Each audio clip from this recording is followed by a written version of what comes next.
Hello everybody and welcome to the tunnel meeting number 18. This is the Australia special, so it's like way earlier than usual for us, 1 p.m. CEST. It's 9 p.m. for you guys, I believe, in Australia. Thank you for joining us, to everybody on the stream, and thank you to my guest also for joining me. We've got three beautiful Aussies up in here, starting with mOOnGLaDe, the Night Elf legend, old schooler, StarCraft commentator. This man can do it all. What's going on, Mooney? It's good to be here, man. Thanks for having me back. And then we got trickSy. So not somebody that I was super familiar with up until recently, but I guess trickSy, maybe I'll let you introduce yourself so you can tell us more about yourself. Hey guys, thanks for having me on, Todd. Yeah, I'm not really great at RTS compared to like yourself and mOOnGLaDe and Raven. I'm a noob in comparison, but I was pretty good at RTS. So League of Legends, Heroes of the Storm, represented Australia in those games, and obviously we all played Warcraft 3 when we were young, so came back and playing now. And Ravin, an orc player from Australia. I kind of hear these rumors that like you might be a legend or something. Like, what's going on with that? That's true. You've heard correct. I am the West legend, RavinDrannor. Pretty famous, pretty good. Yeah, it's just good to be here, and all my fans will be excited to see me as well. So that's good. Nice, modest too. I like that. All right, let's go right into it. We've got our first topic. It's gonna be the new patch that just came out, 1.32.6. We've already talked about it on one of the previous shows, but it just came out now before it was like just a PTR. And they also added a few changes, I think mostly with the mana pendants. So I'm sure you guys have read about it. What do you think about the patch that just came out in terms of like all of the changes? Do you think, like, talk to me through what you think is good, what you think is missing? mOOnGLaDe, let's hear from you first. So just with the general stuff, non-items like the Mountain King change, like the clap, the stomp, I think they're in the right direction. I think it's for sure they've been like the biggest sort of game changes, especially once it gets to level 3 and either of those things they just destroy armies. So I like it. I like what they're thinking. I don't know if it's going to be enough for those spells. I did like the Rifleman change as well with the attack speed, just because Rifleman can be very hard to deal with, especially as Night Elf dealing with a Rifleman push. So I think most of them are kind of in the right direction. I'm a little nervous about the Crypt Lord. I haven't actually managed to play against the Crypt Lord yet with these changes, but that's the only thing I'm a bit questionable about. Even the item changes, to be honest, are kind of needed. There's too much of an impact with the mana pendants and the mana items in general, especially with like a Warden or any hero that really utilizes spells early game. Do you think that the greater mana going from 300 to 250 is enough? Probably not. Probably not. But I think it's a good start. I feel like a lot of these changes were pretty small. They didn't want to affect the meta too much, but maybe they're like dipping their toes in, and maybe they'll do more in the future if it's not enough. Yeah. And about the penance of energy, it's now decreased from 150 to 100. Are you happy with that? I'm happy with that. I think that's a big enough change. I hope they don't change it any further. Yeah. trickSy? Yeah, I think there's some good quality of life changes. I definitely agree. Clap and stomp are too strong. Like what they're doing with it. I think I don't know if it's been said before, but I feel like stomp needs to be as good as it is because of clap. So they sort of go hand in hand. So if you nerf one, you need to nerf the other because they sort of cancel each other out in Orc vs Human. I think we might need to see more nerfs. Maybe a unit cap, reducing the damage on both of them, something like that. Maybe reduce the stun time on Stomp and reducing the damage or unit cap on Clap. Because I feel they're both going to be too strong still. All the other changes, I think they're just small changes that don't make too much of a difference. Crypt Lord, like Mooney said, will be interesting. Apparently a lot of stuff's been happening on PTR with people using Crypt Lord first, so might see it versus Orc. with like expansion play or something. I don't know. With Mana Pendant, I agree. I think it's a good change. I don't think they need to do any more to it. And nerfing greater mana pot for stuff like Shadowhunter and what's your hero called? Mountain King. They were just way too strong, getting 300 mana back. So yeah, overall, I think it took way too long for us to get these changes, like way too long. But at least they're starting to do some stuff. Is there any big things missing for you to this patch that you would have liked to see? I would say mostly clap and stomp. I think those needed to be changed a bit more drastically. Yeah. I think just reducing the cooldown isn't enough, and that's I think that's obvious to most Warcraft 3 players. And actually, the only other thing that I'm not too sure on is the change to Rifleman. I'm not too sure you should be buffing bears and nerfing Rifleman at the same time. So like, if you buff bears, I think you should wait and see how that bodes in the matchup instead of nerfing one and buffing the other. Because I think now, like, rifles are potentially going to be a bit useless in other aspects of the game. So 2v2, they're not going to be as good. They're already pretty useless against Undead. It's now a big nerf to the Orc matchup. So yeah, I just feel like they didn't think that one through. Yeah. Ravin? Yeah, so it's the Mountain King TC thing's obvious. The Orc vs Human right now, absurd. It's just a TC comes in, stomps, you lose, or you get clapped to death. There's not really much else to it, so there needs to be more, because I don't think it's going to change anything. I think, yeah, it's just going to be the same. Mana obviously needs to be nerfed. There needs to be more, like I think Brilliance Aura dropping and that sort of stuff's pretty awful. Crypt Lords is going to be interesting, because I think, I'm only really speaking from Orc's perspective, because I don't know the other matchups very well. But I know early expands is even becoming a problem at the moment for Orc, like that 120 DK Ghoul expand is still unfigured out, so let alone with the Crypt Lord. Might make for a bit more interesting games, but for now, I can't really comment. I haven't played against it too much. And then buffing Night Off's absurd to me. It's just broken race, and I don't think there's too much else. That one damage on the bears is going to change a lot. Mate, I was expecting to see this race. I'm excited. Broken. And then they're buffing Druid of the Talent. No one wants to see those units again. Awful units. I don't know. It's been What a a headache. while. Headache. It's been a while. Oh, my PTSD.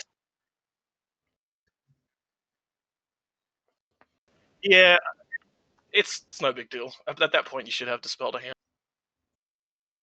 But yeah, I'll find a reason. I'll whine about it. I'll find a way to complain. Don't worry. God, I hate that. I'm not biased.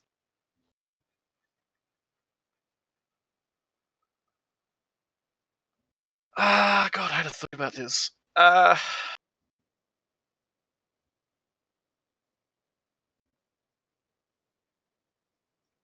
Yeah, Carrion Storm. There is gimmick. Sorry, you go.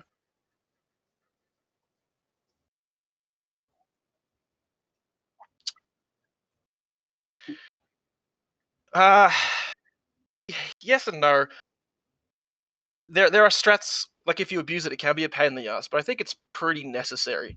There's so many times you're at a position you lose all 4 boroughs, game's over. I think, this is going to sound weird, but I think Wisps are too strong. I think getting your entire backline mana burnt for 60 gold is absurd. I think it's also, I know speed score's an issue as well, and I don't know how to fix that without leaving Orc high and dry, so that's another tough Well, one. at least a bit of a gold increase, I think, is what people have been mentioning. Yeah, that'd be fine. Maybe increasing the cooldown in the shop that he comes back in, because it definitely is a fast cycle. Probably cooldown's better, like making it more, like Blade Master timings are really tight gold-wise, so if you had to wait around an extra few seconds to buy a speed scroll, Yeah. you might miss some creep jacks, and Keeper of the Grove gets 3, and you die and you cry, and it's sad, so it's yeah. Just to jump in quickly, because me and Ravin have talked about this before previously, and Theory Crafted, and yeah, like people who say we should up the gold for speed scroll, I don't think they realize like how delicate the timing is for Blade Master to sell TP salves and get the speed scroll and get onto the map. If we look at versus Night Elf, if it takes us an extra 3 seconds to get onto the map, that's like Keeper level 3 and we can't stop it. Or it's Keeper getting an entirely different camp and then completely evading us for free. So I think like what Todd said would probably be a better solution to speed scroll, upping the time in the shop rather than increasing the gold. Yeah. And personally, I was more picturing the orcs that go for fortified on tier 2. They manage to squeeze a couple towers on an expo, and then it's like they're playing Ring Around the Rosie and speed scrolling all over the place, like Speedy Gonzalez.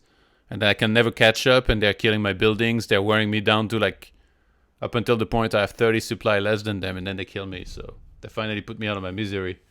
I think that's a big problem as well. If you combine speed scroll, fortified on tier 2, and torrent shift and aura, this creates a style that definitely is not that fun to play against, in my opinion, when you play against orcs that do that. Like, have you guys experienced that a lot, like Moon in particular? Yep, I've run into that multiple times. My heart always sinks when I see a fortified tower at an expansion, or two of them especially, because I know it's going to be that much harder to try and deal with it, even if it's just the towers before an expansion. Just yeah, it makes it a lot harder, and I think like it's super strong being tier 2. Yeah. Yeah, I think also, yeah, Carrion Swarm, personally, I would have liked to see addressed in some sort of way. Definitely, when you look at a spell, like, you have to look at, like, you know, cost, how much damage it does, how far it reaches and stuff, and it does feel like Carrion Swarm has too many qualities. In particular, it reaches too far against human. Like, you can even just... the speed of it casting is like instant, right? Yeah, it's pretty fast. If you see a Dreadlord like... come in, sometimes I have double Arcane Tower at the front of my base, and I just know that the Carrion's gonna reach my peasants anyway. And then there's ghouls to support that, and then you just lose peasants. And it's just like basically fast forwarding to level 6 by doing that, so which is and not like a fun wisps, level. If he finds wisps and he's level 3, he's gonna one-shot a whole lot of wisps if they're all lined up. It's just and it's so quick too, it's really hard to avoid. If they kill a gold mine, they're all dead. There's no, you can't save them. You can't even dead. Yeah. What I find interesting about Carrion Swarm is the fact that it was buffed specifically to counteract tanks, right? Like that was the reasoning behind the buff to Carrion Swarm. And then it's offline kind of machines. just, yeah, or flying machines, and it kind of just completely screwed human for rifle caster. If they go Dreadlord first, they rape your peasants. Like it's kind of, I feel like the buff wasn't necessary, and it's kind of just given them this really strong spell that does too much in combination with ghouls and stupid strategies like that. Yeah, definitely something that I would like to see addressed. But personally, even though there's some stuff missing and it's not like all perfect and all like I wanted it to be, I'm happy that we got a patch. You know, it's like a pretty big one. There's a lot of changes. It's like, you know, they didn't say like it's the last patch that there is ever going to be either. So there is like hope that there's going to be more, obviously, hopefully in the near future as well. So I'm happy that we got a patch. Like I think it's for sure a positive for me. And they're addressing both the right things as well. Yeah. It does feel like they've been listening, right, to the community. Exactly. Especially like if the first PTR patch notes that they posted, the mana pendant wasn't listed. They kind of added that later on after a bunch of people were talking about it and stuff. So I think that's like really cool. All right. Unless you guys want to add anything, we can move on to next topic, I think. Oh, just one more thing real quick. I think they definitely... I like that they looked at bears, but I feel like they didn't really address, you know, bears yet. Because I feel like bears need like more armor or something. Like, I don't think damage is the real issue with bears. It's kind of just like survivability compared to the other T3 units. They just explode. They just get absolutely annihilated. So I think like more survivability on them would be something to look at. I don't know how far they want to go with that. That's a strong disagree from me, but each to their own. Why do you disagree? Oh, I mean, do we really need to see a world where bears are more tanky, where they already have rejuve, raw, and have 975 HP and are the cheapest tier 3 melee unit? I don't know. Are you happy with where bears are? Bears are at? I mean, I don't main Night Elf, but I feel like if you up their damage by +2 instead of +1, I don't think you need to make those guys more tanky, especially when they have rejuve and raw. I think that's a bit too generous, Mooney. And also, right next to that bear icon, there's this unit called the Mountain Giant, and it's actually unkillable as well. So you could just go that. Yeah, I mean, there's that as well. It's true. It's true, but as orc players, do you even see bears these days at all? Do we want to? Probably more than we want to see a fucking Mountain Giant. Yeah. Give me bears, man. Stuff this, man. Jeez. Yeah, exactly. I don't know. It's just in some of the other matchups against Undead, against Human, they're very they feel very fragile, more so than they should be for a tier 3 melee unit. That's my feeling, and it's something that's really frustrating to play with. And that's why most Night Elves have found Mountain Giants to be their savior. You know what? I reckon if you're gonna make them more tanky, you make them cost more gold. Fair? Maybe. Okay, It depends how much. It depends how much tankier they want to make them. I think it's all depends. What do you think? What do you think? I reckon you could give them another 15 gold for 2 more armor. That's the deal I'm going. Fucking hell! All You're right. bargaining over here. I'm biased. Yep. Do we get a discount if you buy 3 at once or what? That sounds right to me. You know, it's funny, like Remind kind of like messaged me out of the blue a couple days ago. And then he's like, Elf is imba now and stuff. Versus Human versus Hawk, how come? And I'm like, you mean good or bads? And he's like, seems Night Elf is overpowered versus Human, isn't it? Elf good now. I was like, interesting. You know, like, not too long ago, a lot of people were like kind of agreeing that Night Elf was having a hard time. But then here's this guy messaging me. He's like one of the best elves in the world, and he's telling me Night Elf's doing really well against humans. So Damn. I don't know. You must have got on that. Matchup and you'll win. That's Night Elf in a nutshell. I don't know. Am I wrong? That's Like you can literally do it every matchup, right? I think you ideally want to get to that point, but getting there is the hard part, and you got to have a good early game, and you got to have a transition to that point. It's not as clear as just going archers. I wish it was. Don't get me wrong, but no. But it is interesting, and Remind must be on that keeper train with the keeper archers, Naga, Mountain Giants. Hey, it does feel like with Night Elf, if you look at like the absolute top players and what they do, they play very differently than everybody else, right? Like especially in terms of like how good of an execution they're gonna have with the Warden, with the Keeper, and all that.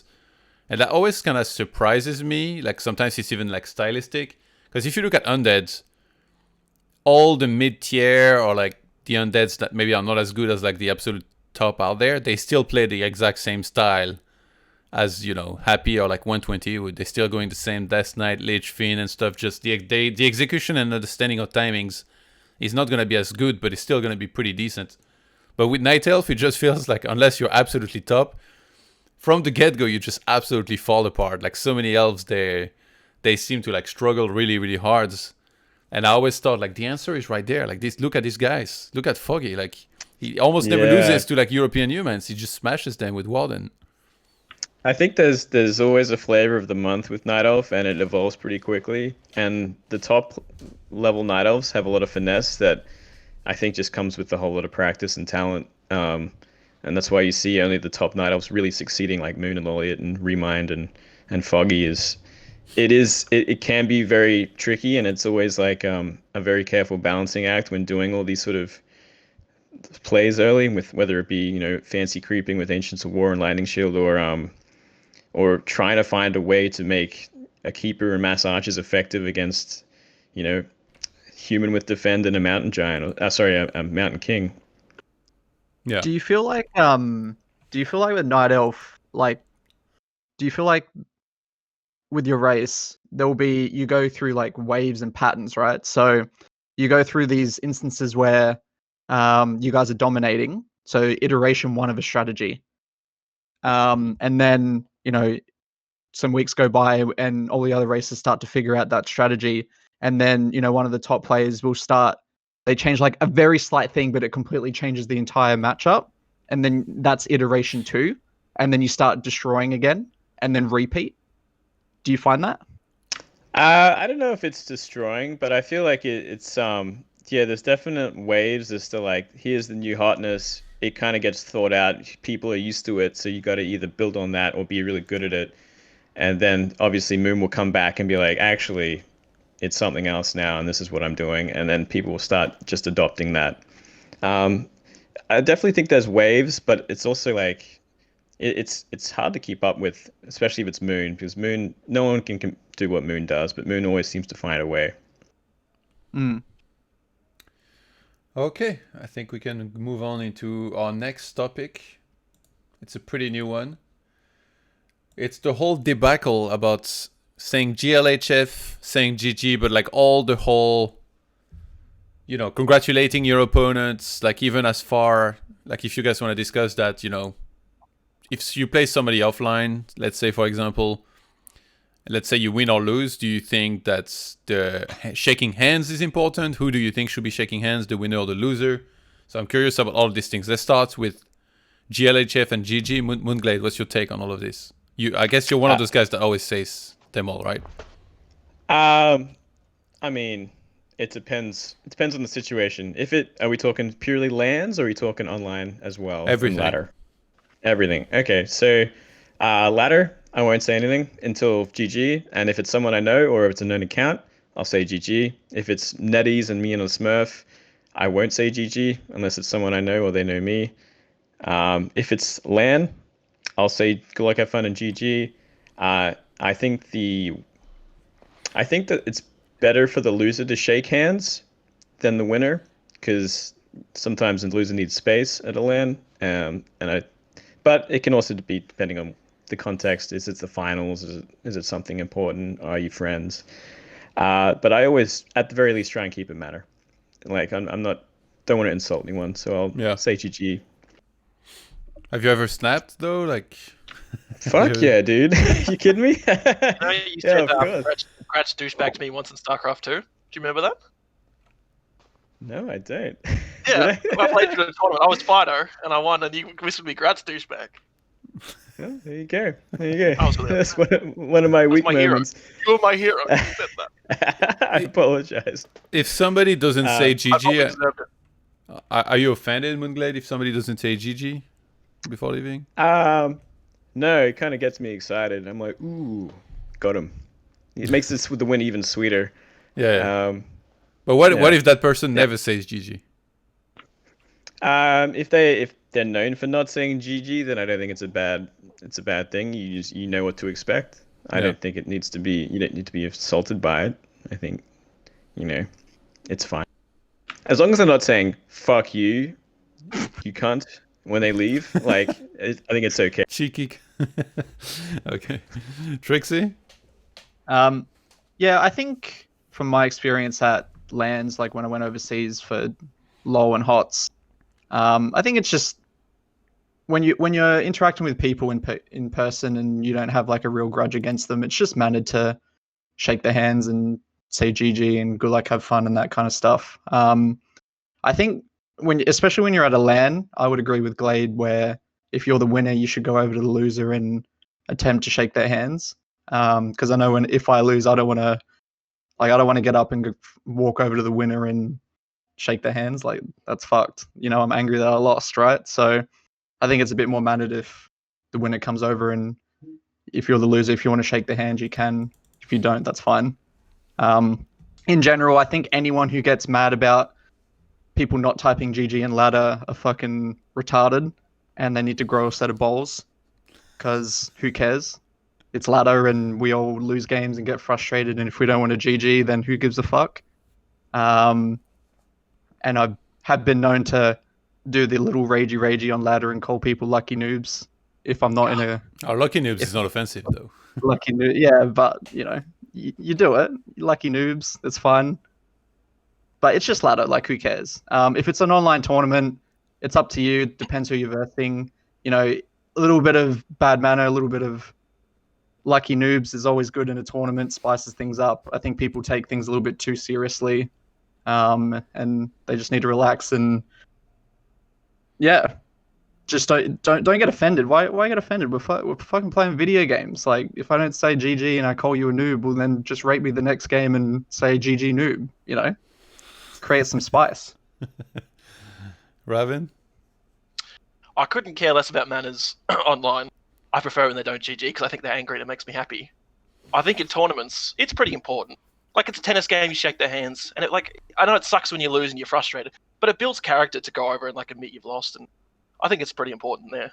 But yeah, especially in practice, you know, you're playing your mate 10 times and like, good luck, have fun, GG every time. Like, what a waste of time. Like, just, yeah.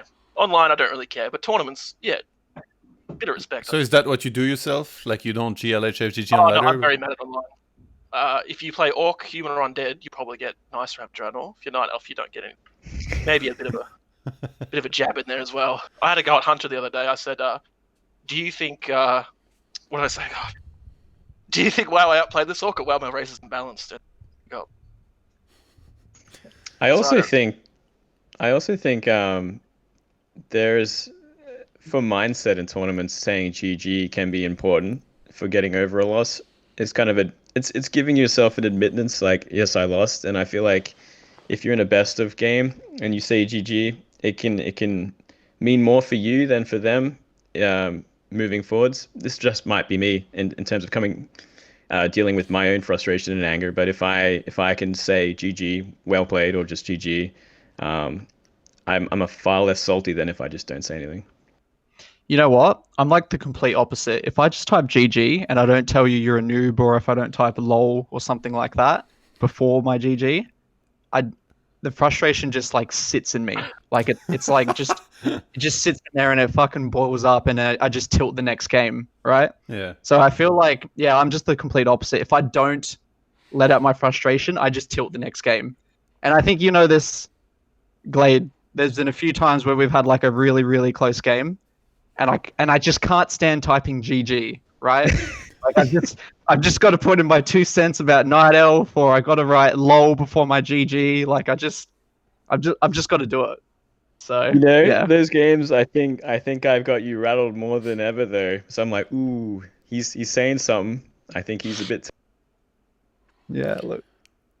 I'm surprised actually about one thing that you mentioned, trickSy, is that you think the winner of a match offline should go and shake the hand of a loser. Like, for me, I'm pretty bad at losing, and I don't like if like a winner, somebody that just won a match against me, would come to me and shake my hand, because it feels like, well, then again, I also think that about marriage proposals. I think they're like really stupid, because I mean in public, because like you really are saying, like, you're putting all the pressure in the world on that person to basically say yes, right? Every time I see one of those online, I'm like, oh my god, like, you could have just done this in private. Like, you waited to be in front of everyone at a restaurant or whatever, at an event, and then you did this. No, the basketball court ones are the best ones, man. Oh my god! And she says no. Holy. And so like for the handshake, it's kind of the same. Like, if the winner comes to me, I really feel like you put me in a position where like almost I can't not do it, because otherwise like it makes me look like really bad and stuff. So I prefer leaving the option to the loser, because some people, they need some time to process the loss, and like I'm one of those. And I remember back when I competed, very often it would take me a while, you know, like sometimes I wouldn't even, or like I think back then I say GG like maybe half the time, but sometimes it would take me like, I don't know, 10 minutes, an hour, a whole day. But I almost always went and congratulated my opponent after they beat me. But it always would take different times for me to like actually kind of like fully accept it. It's like very hard on me, like when I lose, for sure. So yeah, that's my take on it. And back then nobody did it like if the winner won, or like if the winner went across to shake the hand, like I think he would have probably been perceived as like pretty bad manner for doing that. But then when I switched to StarCraft 2 and I went into that scene, it was the opposite. The winner always went and shook the hand of the loser. So I was like really surprised by that. I think, yeah, you make a really good point, because before my MOBA days, I would be the same as you. If I lost, don't fucking come near me. I don't want to talk to you. I don't want to shake your hand. Lucky blah, noobs. blah, blah. Yeah, lucky noobs. Like, you're fucking trash, even though I lost to you. But as soon as we hit the MOBA, like I hit the MOBA scene, you know, when we were in Germany, in Cologne, like even in scrims, the teams would come over and like we lost the scrim, right? And I know it sounds stupid, but the teams would come over to us and like want to shake our hands and say, oh, you know, GG, blah, blah, blah. And at first I got like really pissed off about it. But then, you know, the longer we were there and after the tournament games, it was just like the mannered thing to do in MOBA. Like you win, you go over, you know, you shake the hands. Yeah, I don't know. I guess it just depends on the scene in the game and what's perceived mattered and what's not. Yeah. As you said with Warcraft too. So. And in Warcraft 3, it's a little bit weird because, like, I feel like if you don't GG, you get quite a bit of flack for it. Even though, like, in my case, I never do it and I just don't really care. And then it builds this image of like, wow, everybody, or like a lot of people are getting rustled because, you know, I'm not saying GG, so I guess everybody must be really mannered and everybody must be doing it.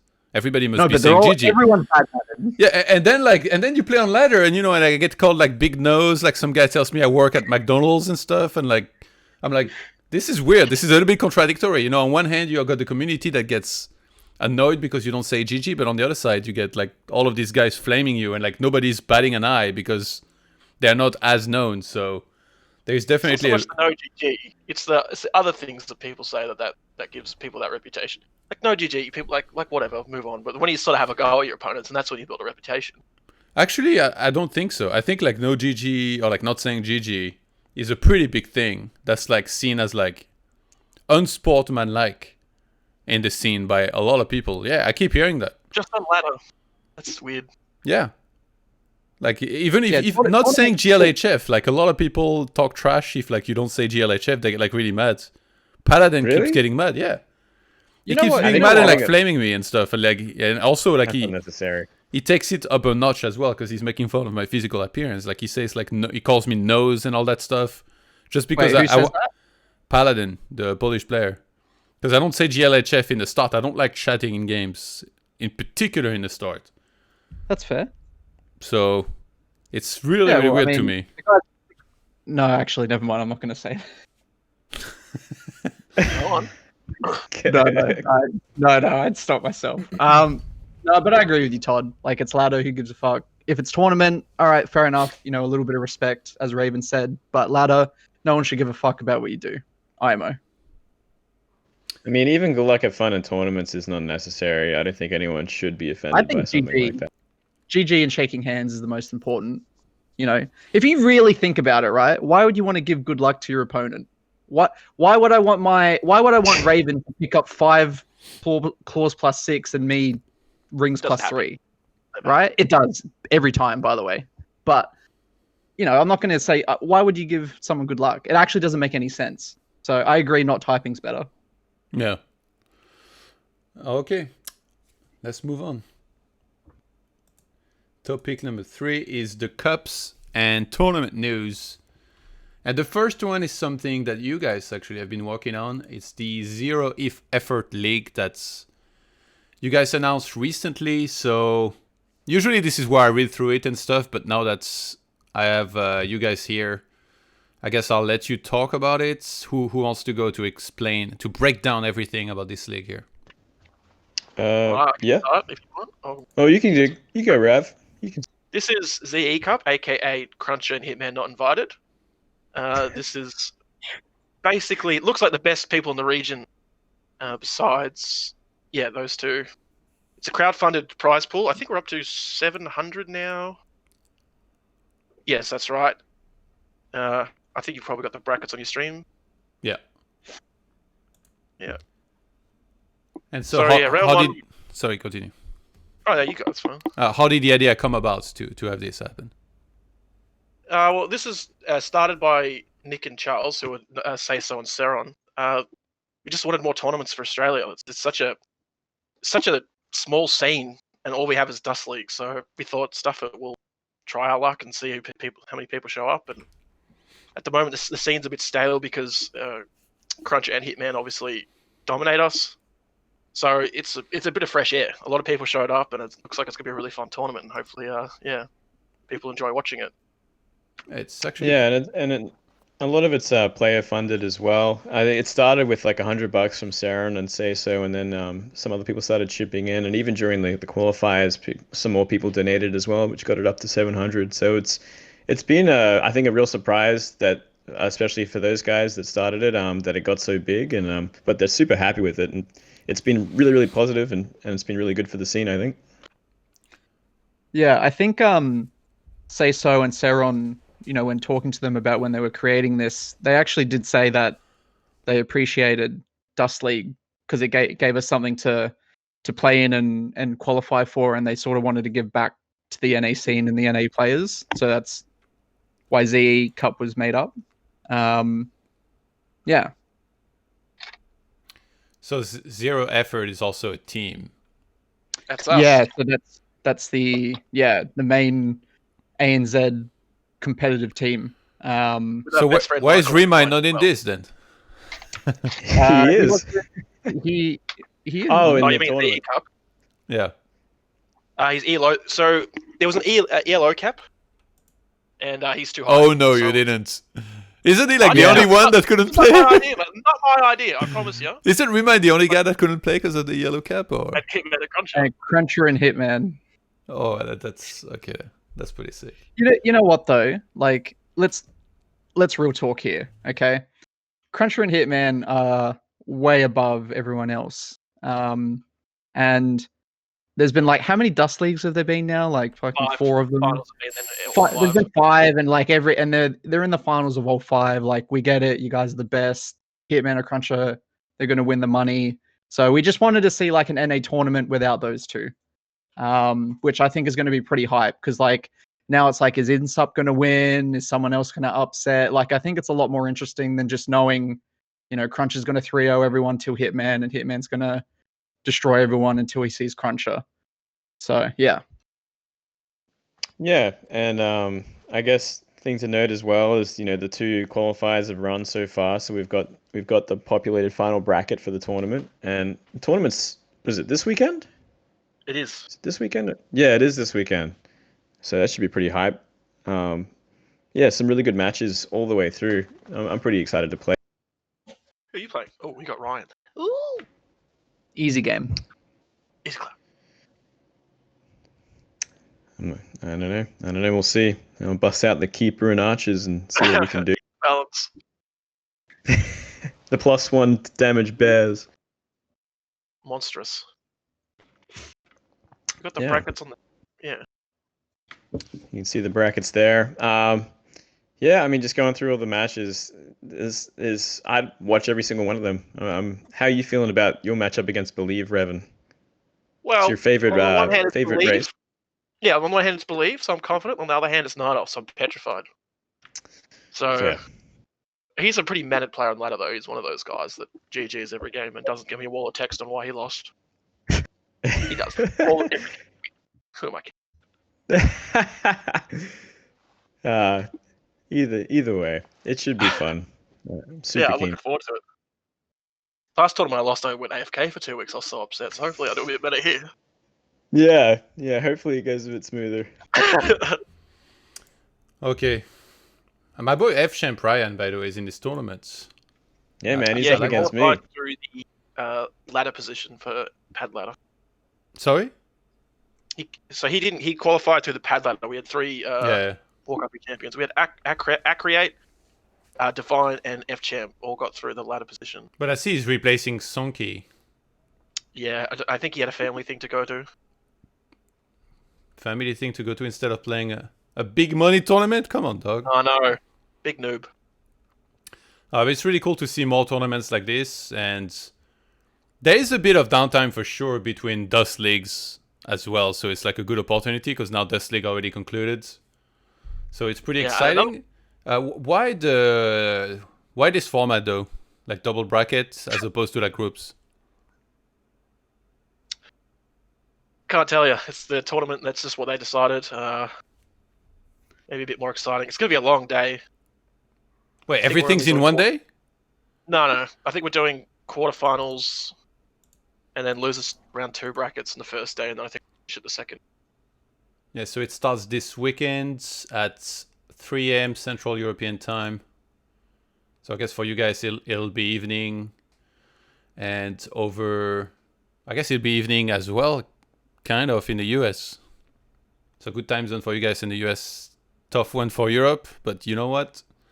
we're all at home anyway with terrible sleep schedules, so probably catch a bunch of it, regardless. Yeah, just take it back to the old 2005 tournament format. Just double limb bracket, bust it out in 2 days, done. Yeah. 16 hours Warcraft 3, let's go. So there is still a page to like donate towards the prize pool running. Not sure if it's still running. I assume it is. It's an excellent question. I don't see any link. We're not doing a very good job. Yeah. Oh, I didn't know. There it is. Never mind. Matcherino page. Let me see.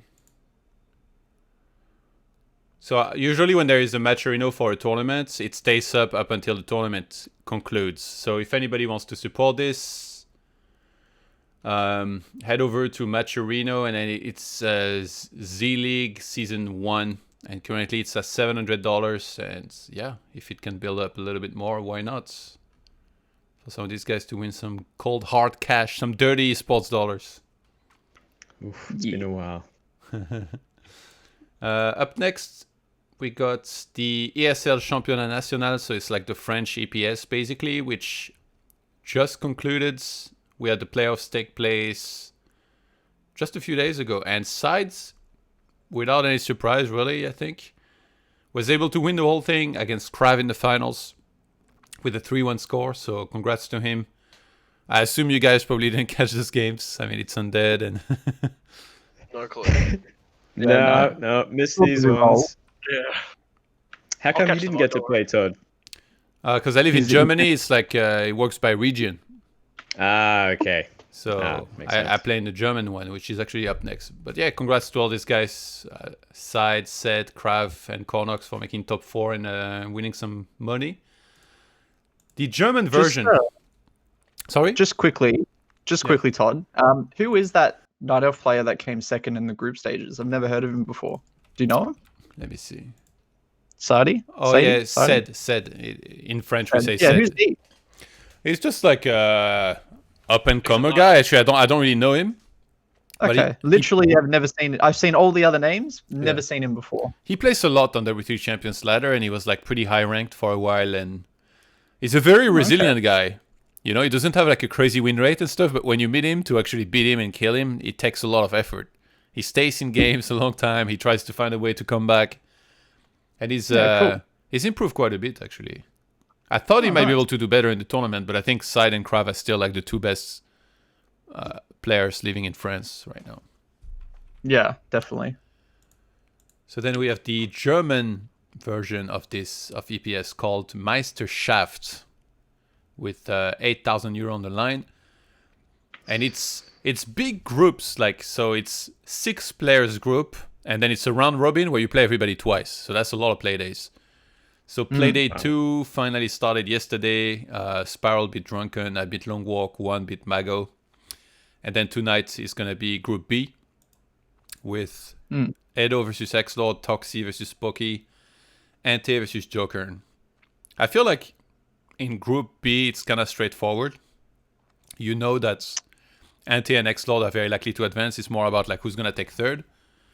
But in Group A it's very interesting because there is some strong players. Yeah, there's myself, Spiral, 1, Long Walk, and then Drunken and Mago are not bad at all. So it's much more up in the air. Have you guys been following this at all? It's broadcast on Back to Warcraft in German and with Reforged graphics. So it's really testing people's passion at this point. Maximum test. I'd catch it to watch Spiral. I think that guy's a bloody good player. A lot of respect for Spiral. Yeah, I've been watching it. And if any replays are put up, I've been watching those as well. I'd be interested to know what Glade and Raven think, like who they think is going to come top 3 in Group A and top 3 in Group B. I think the top 3 is already there. Todd, Spiral, win. 1. I definitely Todd and Spiral. After that, though, I'm not entirely sure. Probably Group E, X-Lord, and I'm going to say Toxie. Yeah, I was going to say the same. I'm surprised Toxie... Oh, no, he's playing against Undead. That's fair. Yeah, I think Group B would be Entei, X-Lord, and Toxie in the end. Yeah, though, a fun tournament, and A lot of good matches. And I think the playoffs are going to be super sick in particular. But yeah, before that, we have a lot of play days to go through. And it's every Tuesday for Group A. It starts at 7 p.m. There is a match starting every hour. And then Group B is every Wednesday. Same thing, starts at 7 p.m. Central European Summer Time. So it's 2 nights. It's going like for 3 months or something, right? Oh, wait, let me see. 10 weeks? Yeah. It's 2.5 months. Then on playoffs, I'm assuming. So Yeah.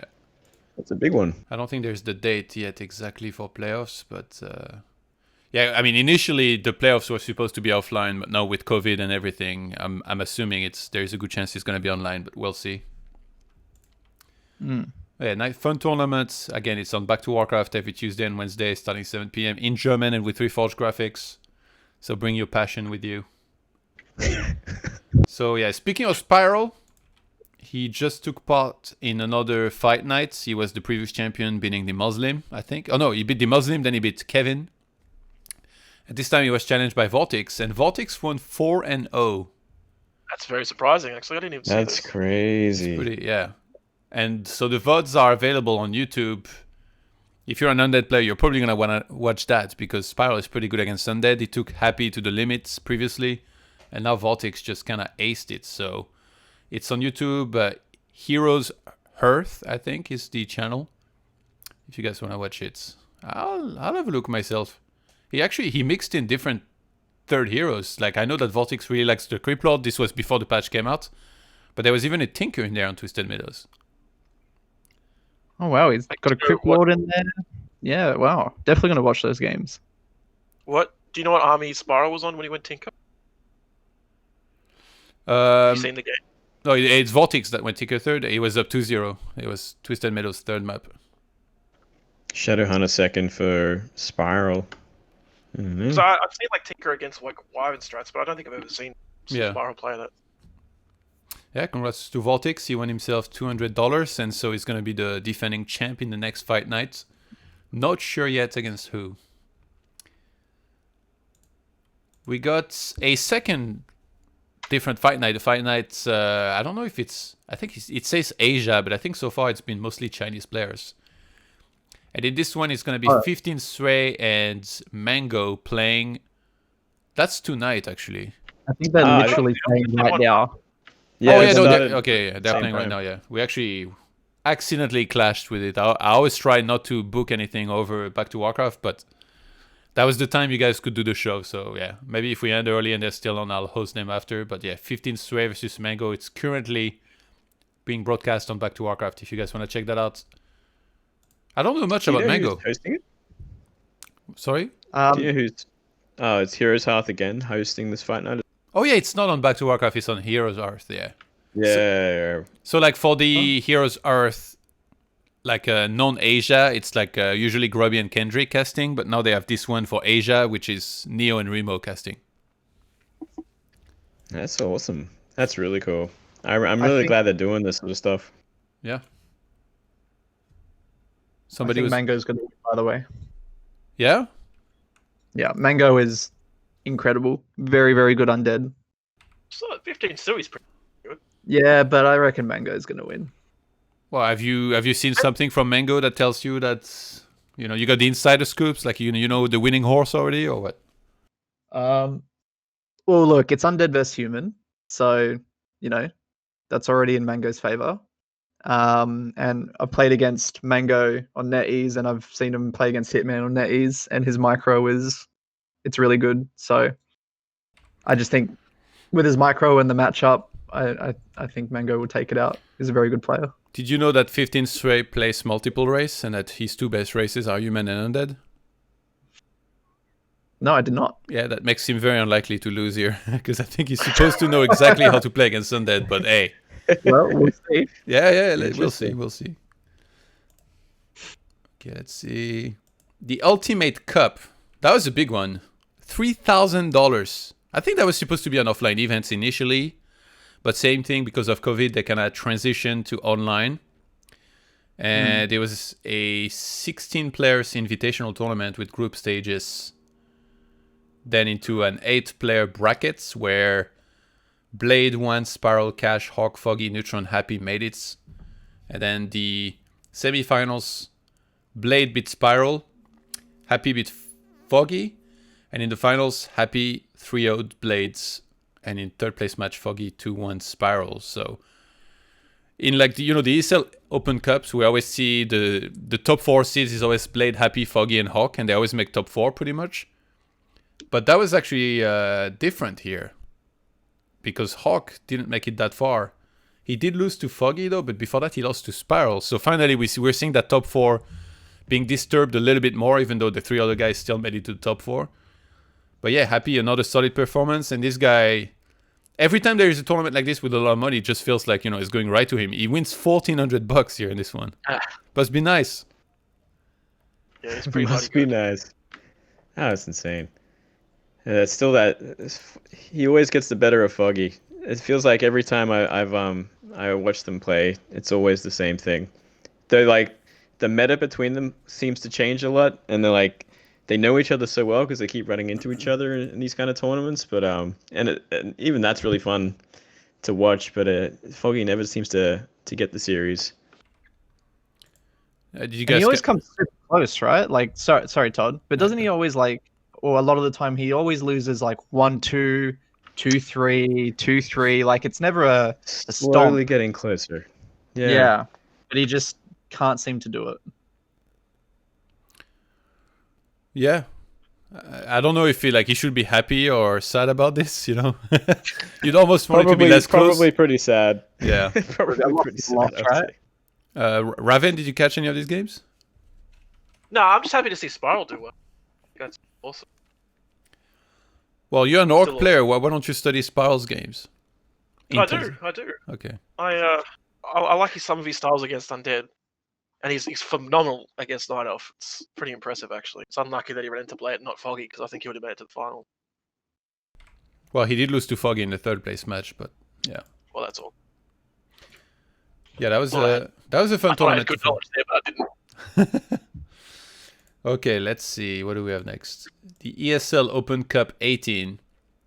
So in the previous Open Cup, Happy was playing Night Elf. He made it to the finals, and he beat Blades. I think that was a 3-1. But now that happened again. They met again in the finals. But this time Blades was like, not again. And this time he was the winner with a 3-1 score.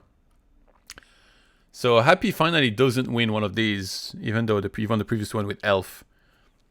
And why does he play Elf, you ask me? Well, he's got some people donating to him and making requests for him to play other races in some of these tournaments, and somebody requested that he plays Elf. Did you guys catch any of that? I did not. It's so a bit of a freak. interesting. Yeah. If I've learned anything about Happy, is that if he does anything out of the ordinary, it's for money. So, because I like watching Happy as a player, and I've just noticed, if he does anything that seems remotely not like him, or not standard in gameplay or whatever, it's always money related. It's always because someone's donated him $100 or something like that. We all know his whole world revolves around money. So Yeah. I guess if he keeps getting donated, he'll just keep playing Night Elf in these cups. Do you know how much? He's got some requests to do other races too.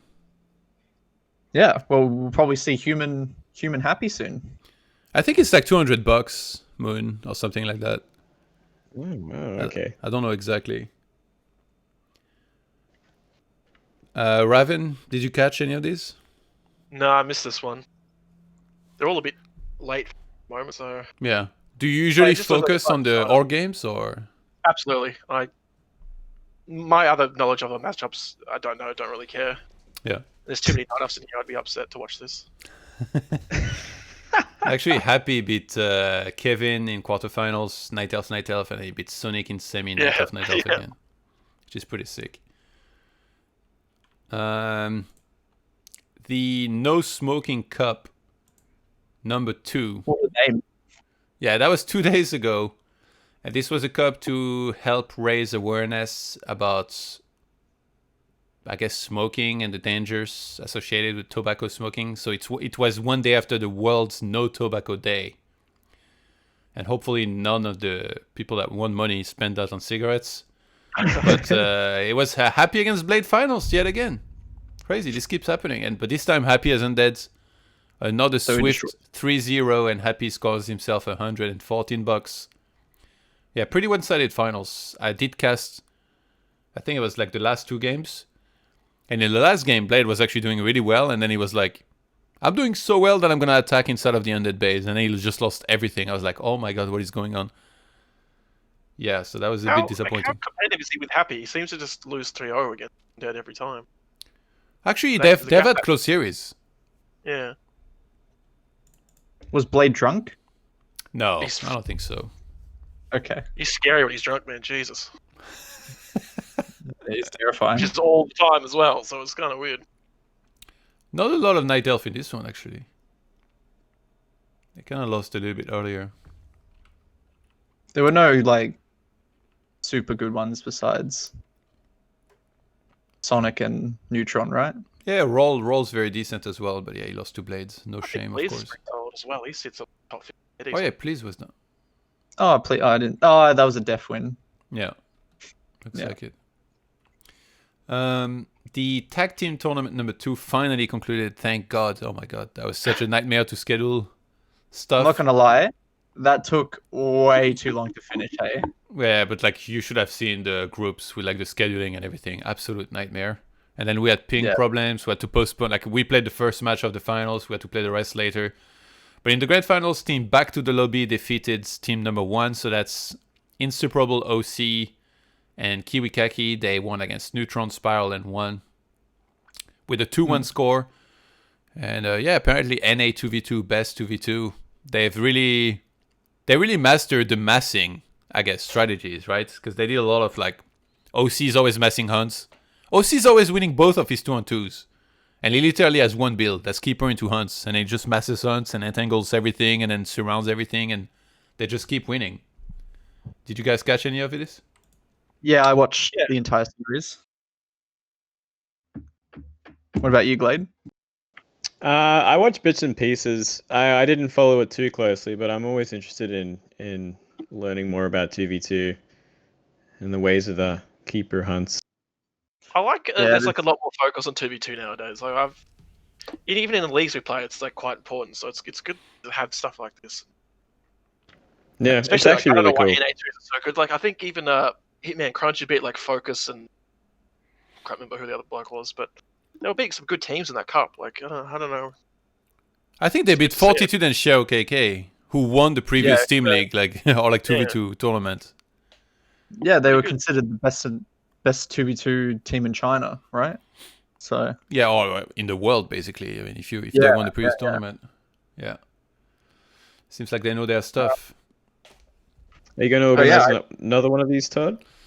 Definitely not in this format. No, I think next tournament is probably going to be like more solo based, and I think like there's going to be in this tournament there was like it feels like a lot of players didn't really put that much effort, in my opinion, into like the scheduling and stuff. I was like way too flexible. I was just like play when you can play.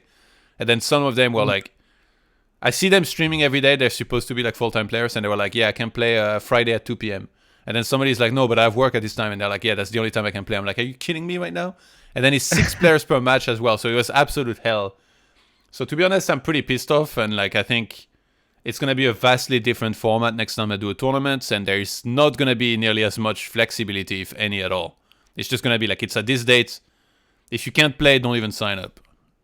I think, but we'll see. Yeah, I think that's fair. do you think for the next one you'd consider something like 3 solos, 2 2v2s, or something like that? Yeah, it's possible, but again, it's very hard to schedule, like I said. Like just the same way this was, like, you know, it's like 6 players, and just to find times was just so hard because so many people have like work, and then there was the NA guys that had a different schedule and stuff. So I think just running a solo tournament is so much easier. Like, you know, you have one match usually in a solo tournament, and then like you just kind of schedule it. If you can't play it, like maybe we can even cast from replay more easily and stuff. But yeah, this was like really, really difficult. So we'll see. I'm just gonna think about it. did you find was it like the European guys, or was it? It was a bit. Sorry, what I mean was that. Sorry, what I mean is like, was it really hard because it was trying to balance between scheduling with Europeans and Americans, or were Europeans just as difficult on scheduling? There was only one NA team out of 10 teams. Oh, okay. And then the NA team, I had like not so easy hours as well. You know, like OC, he works very long shifts. And then the other two Canadians, they had like maybe, you know, very specific schedules. So even amongst themselves, sometimes it was hard to find times. But they were far from the worst. Trust me, like the NA team. There were other, like, I don't want to necessarily mention any names, but there were really some players that I thought put very little effort into like the scheduling and stuff. So that's definitely something I'm going to remember the next time I do invites for a next tournament. Because, like, you know, I bust my ass to organize something. I even put some of my own money in it. I'm like here trying to stream it. And then like you see players barely motivated to play. I think it's very good content as well for players to stream. I'm surprised these few of them actually streamed it. Because like people like watching 2v2. So I always encourage players when they play my tournament to stream it as well. Because then, you know, a lot of people can watch and be entertained and stuff. So yeah, for sure. Okay, what do we have? The Warcraft 3 in full league. So we're going to be talking about Division 1. We're almost at the end of the regular season. And it looks like UMAD is in first place. Oceania is second. Dust third. And then it's very, very close for fourth place. Team Cascade and Team Sui both have 44 points. So Sui's last match is going to be versus Global Clan Bulgaria, and Team Cascade is going to be against Squelch Commando. So some very important matches here to finish the season with, and then there'll be playoffs. And some of the recent matches, let's see if we can find any. So do you know what happened with Sui and UMAD? Did Sui just not show up to the clan war and got forfeited? No, they showed up, but I think like a lot of their best players, maybe they were not available. Yeah, right. And then UMAD is obviously too damn good, even when I'm not playing. yeah. So it was 5 times 2-0, and a lot of points gained for UMAD. Just quickly, there's also Division 2, and who are those good-looking roosters on top of that ladder? Let me see. How do I find this?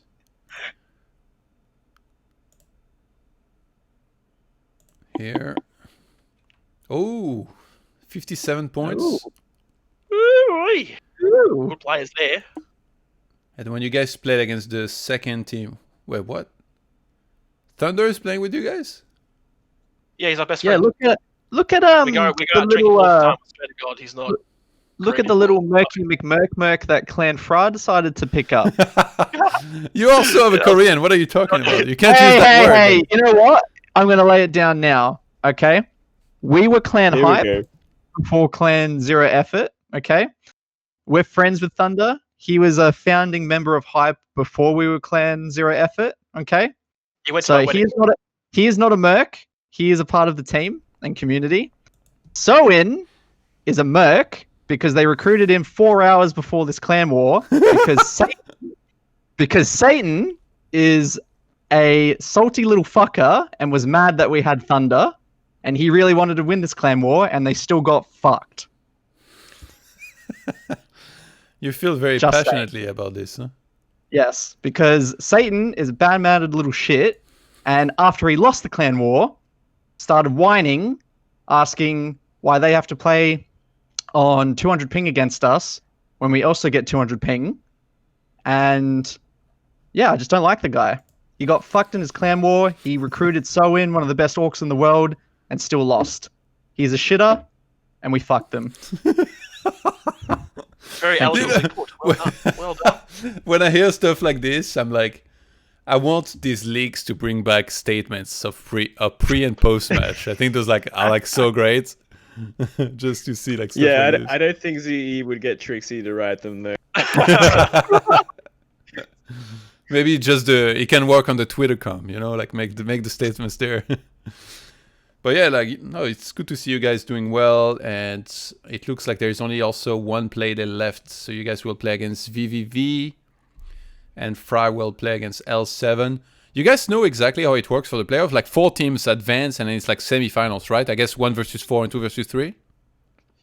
Yeah, I think so. Okay, you don't sound so sure. I think you're right, but I'm not 100%. Sparks is actually in there as well. They have some very strong players with Foggy and Please in particular. But they're We only beat third. them. Big deal. Sorry, what? We beat them as well, so no big deal or anything.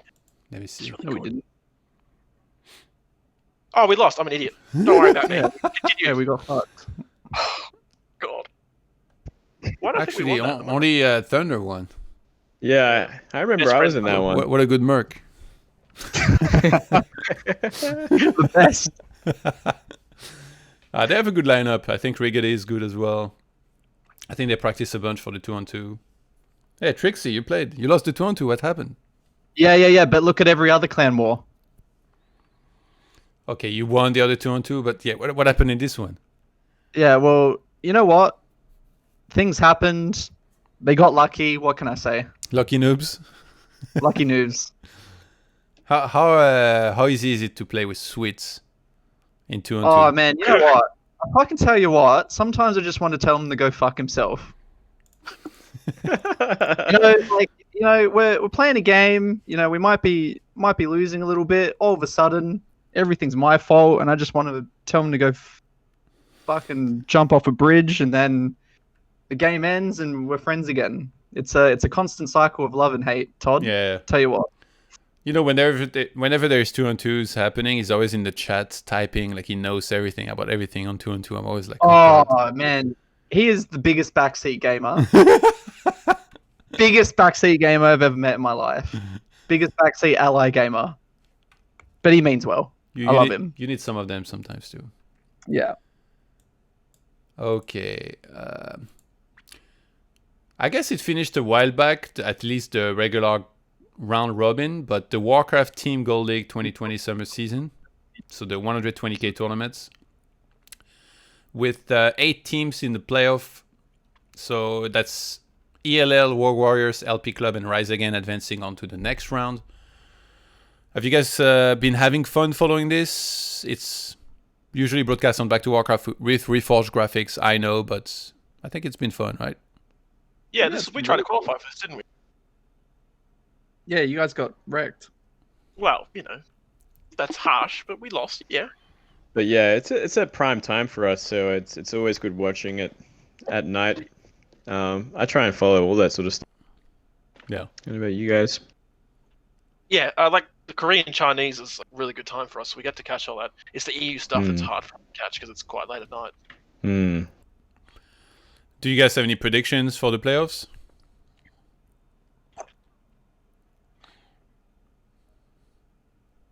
So You have to look at it again.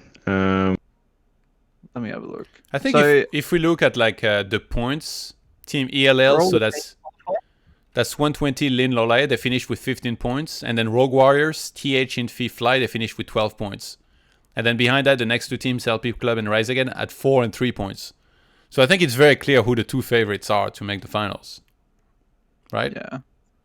I mean, you can't really bet against them. But Rise Again has Moon. Yeah. Yeah, that's like one guaranteed point, right? Like if Moon will win his solo, and then it's questionable. Yeah. I think that's almost how nearly every war went. It's like Moon would just come out, do his thing, and then it's like everyone's crossing their fingers that the rest of the team's. Yeah. But ELL looks so strong there. Man, that lineup. Juice. Yeah, I mean, if you had to, if you're a betting man, you'd probably bet for 120 Lin and Lolai, I'd say, right? Yeah, I think That's Rogue probably- Warriors, to be honest, even though they lost only 1 match in the round robin, and I think like as much as Lolai, Lin, and 120 is a strong lineup, Infi, TH, and Fly, that's also pretty absurd, in my opinion. So we'll How see. good are like TH playing though at the moment? I don't see them play that much. Besides that, Yeah, he's been having a hard time for sure. But he did win a bunch of games, but yeah, he lost some games against Undead, you know, like it's standard. Doesn't count. It's whatever. He's human. You know, it doesn't count. Yeah, exactly. Exactly. But the playoffs are happening on June 14th, or starting on June 14th, and there is a little bit of bad news in regards to that, at least up until now, because Blizzard has a deal with YouTube, and you know, we're not sure whether it's going to be broadcast on Twitch at all, who's going to be able to do it. Usually Back to Warcraft, they were the ones casting it. So Back to Warcraft tweeted, since news broke now anyway, 7 days ago, we were informed that all gold tournaments fall under Blizzard's exclusive broadcasting deal with YouTube. For Warcraft 3, this means WGL and WGTL equals 200,000 prize money, two biggest tournaments of the year. We, on the other hand, are contractually bound to Twitch, so we can't just use your YouTube, man. It break our Twitch contract, which is our bread and butter for many years now. We reached out to Blizzard to find a solution, so all we can do now is wait and see. Just to clarify, there is almost zero chance that anyone will have the rights to broadcast gold tournaments on Twitch. The question is, will a tournament invest into a YouTube broadcast for these leagues, or will the tournament not be broadcasted in non-Chinese language at all? So pretty upsetting news, right? Yeah, it's awful. It's awful, but is there any way they can get around it? Like, you know, after the games have concluded, are they able to like live cast or, you know, do a video analysis of it on Twitch, or, you know, are they allowed to like do a replay cast and upload it on YouTube? Like, you know, is there anything like that they can work around with? I don't think you understand how broadcasting rights work if you ask that. If they're gonna do it after, they might as well do it live as well. No, I don't think you can. Like if there is specifically like a deal between Blizzard and YouTube, and they say it's got to be on YouTube, I don't think anybody on Twitch will be able to air it at all. Otherwise, there is like very big risks. Okay. Of like, you know, losing your partnership, being sued, like all of that. So I feel like they've got to come to an agreement with Blizzard. Otherwise, it's just not going to happen to be broadcast on Twitch, which is tricky. But yeah, I think we all do hope that it happens so we can keep on following these tournaments. Yeah, it's such a shame that it happened. It's the last thing we need, really. But No, Warcraft's such a small community, man. Just to like start, yeah, we just need to get all we can get. The way it works with partnerships is that if you're partnered with Twitch, you cannot broadcast Warcraft 3 or like your main game on other platforms. But some people, they're not partnered on Twitch. I think a lot of the Russians in particular. So what they do is they use a restream service to stream on multiple platforms. So like they stream on YouTube, Good Game, RU, Twitch, like everywhere. Facebook, like you name it. So that's basically, if they make money, it will not be from subscriptions, but from like donations from streaming on multiple platforms. But as long as you're partnered with Twitch, you're not allowed to stream that game or like your main game on other platforms. So for Back to Warcraft, there is no way they could be like, oh, okay, well, we'll just not do this on Twitch, we'll do this on YouTube. If they do that, then they will lose their partnership with Twitch, which is like one of their main way of making income, basically. So they can't do that. If they get hired, like let's say Blizzard wants to do a YouTube stream and they want to hire casters, and they hire Back to Warcraft, then Back to Warcraft would have, like I'm pretty sure they'd be able to like just broadcast that on YouTube on another channel than their own, as like contracted, you know, freelancers or something. But those Blizzard want to do this, and also is broadcasting on YouTube really what we want for a game that's already very niche and super used of having that on Twitch? Probably not. So we hope this, I guess, finds some sort of resolution, because yeah, it's still a good tournament to follow, even though it's Reforged graphics. It's awful, isn't it, when you say that? Oh, God. Let's talk about the tournaments that are coming up. So Frat TV, which is like a French channel, they've already been broadcasting a lot of like the WGL and stuff. They just announced a tournament which works in many different parts. So they're gonna have qualifiers. It's called France versus the World. So there's gonna be French qualifiers and international qualifiers and the qualifiers are gonna have $50 for the winner, and they're gonna qualify a bunch of people for the main tournament. There is also gonna be some invites, and the overall prize pool for everything is €500. So a pretty fun initiative. Like, they could have just made it international, but I guess they really want to see how the French players can do against everybody else. So they're always doing these things where like they put a bunch of French players. Any chance some of you guys try to play in some of these, or? Yeah, you know what? I don't think we want to get we don't want to get abused by your fellow Frenchmen for them having to play on 200 ping. So probably not, right? It's tough to play the EU people, man. They do not take playing on ping very well. I think it's like a thing where like if you're playing in this kind of tournament, you expect to meet mostly, Europeans, right? So in your mind, you sign up for it and then you're like, oh yeah, I'm going to play with my normal ping here. And then suddenly if you have to play against a North American, or let's say against an Australian, right? The fairest host would have to be US server every game. And then we're playing with 200 MS every game instead of like what I get on Europe, which is like 15 to 25. And it's like, oh my god, like this is not even the same game at all. Like, wouldn't know, mate. I'll play every game with 200 ping plus. Yeah, it's terrible.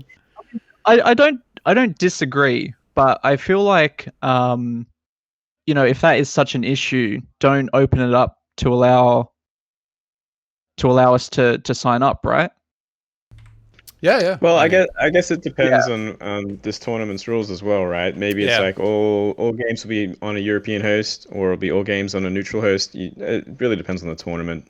So yeah, if it's specified, all games must be played on European host, well then okay, that's fair. I just wouldn't sign up, right? I'm not going to play on 450 ping. And some Americans would get 110 ping and they'd be happy to play, right? So I think when like in these tournaments, if they specify specifically address what host it's going to be on, then I don't think there's an issue. But I think it's an issue when you go into these tournaments and like as an Australian, if I'm versing a European, in my mind the only fair way to play is 200 versus 200, right? Yeah.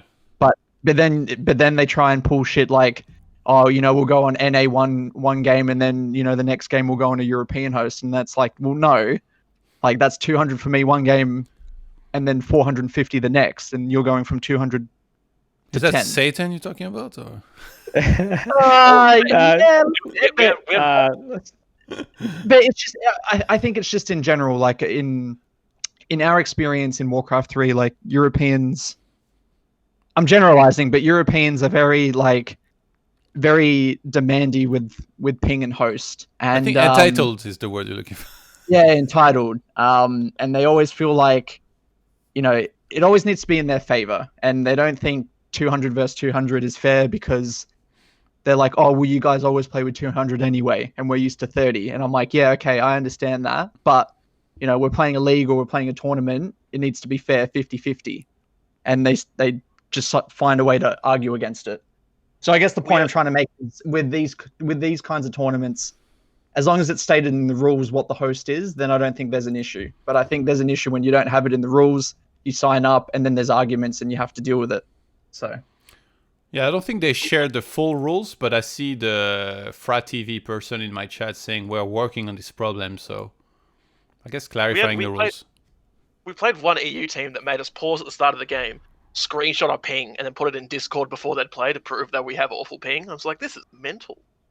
That was pretty extreme. Yeah, so many debates. Like, please, mate. Insane. Yeah, I mean, did you see what happened in the tag team? No, what happened? No. So I wanted to get everybody's ping, so I'm like, let's do some tests. And then I host on NA and I host on Europe, and then people are saying they're ping. And then there was a problem with Binet, I think, that day, and people were getting way higher ping than they should when they went on the bad gateway for them. And then players started calling each other's liar. And saying that they were downloading stuff to inflate their ping and stuff. I was like, are you kidding me right now? Oh my god, they were just flaming each other. And I had like zero authority. I was going crazy. This is like for the finals as well. I was losing my mind. God. And like it turns out that Bnet was just bad. Like at first we didn't know. Because like the Europeans, we host on NA and they had like 400 ping. I was like, really? So I'm like, post a screenshot, and like they post it and it's like 400, and the other guys are like, yeah, liars, blah, blah, blah. So then we make on Europe. And then the NA guys have 400 on Europe. So yeah, that day BNet was screwed. Yeah. Happens. Every day it's Yeah, problem. it's a tricky one. It's a tricky one. It's sad, man. Like EU is such an untapped resource for Australia. We just can't really play against you guys without it being dramatic. And If there was East servers, would you guys? it'd be better. Well, can you play? Like, how much would you have on East server? Oh, it would be. 250. Yeah, about that. Oh, yeah, it depends where you are in Australia. Between 250 and 300. Okay, yeah, that's It's pretty not, bad. it's not unplayable. I mean, it's not unplayable. Like, you know, we're used to it. But yeah, it'd be more unfair than just US West if Europe is playing against you guys, I guess. Yeah, Yeah. that's right. I mean, look, I know I'm harping on about it, but I just feel like it's ridiculous to complain about ping as a European if you're on 200 and your opponent's on 200. Like, it literally doesn't matter what you're used to. If the ping is 200 versus 200, like, you don't complain about it. You just fucking play. Yeah, but That's we it, usually but- play with 25 though. Like, it's not Yeah, our fault, I you know. mean- Like, pull your fucking island closer to land so that like we can actually get some I'm not decent. saying I'm not saying it's your fault, but like, okay, so you're playing in an international league, right? Or you sign up for a tournament that allows all international players, right?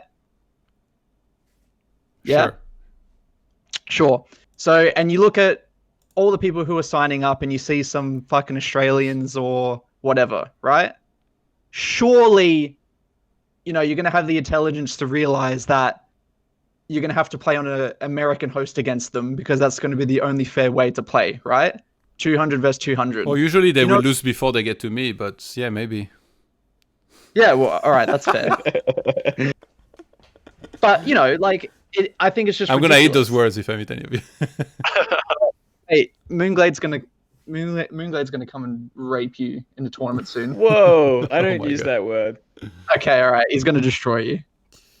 bit bad. Maybe I want to.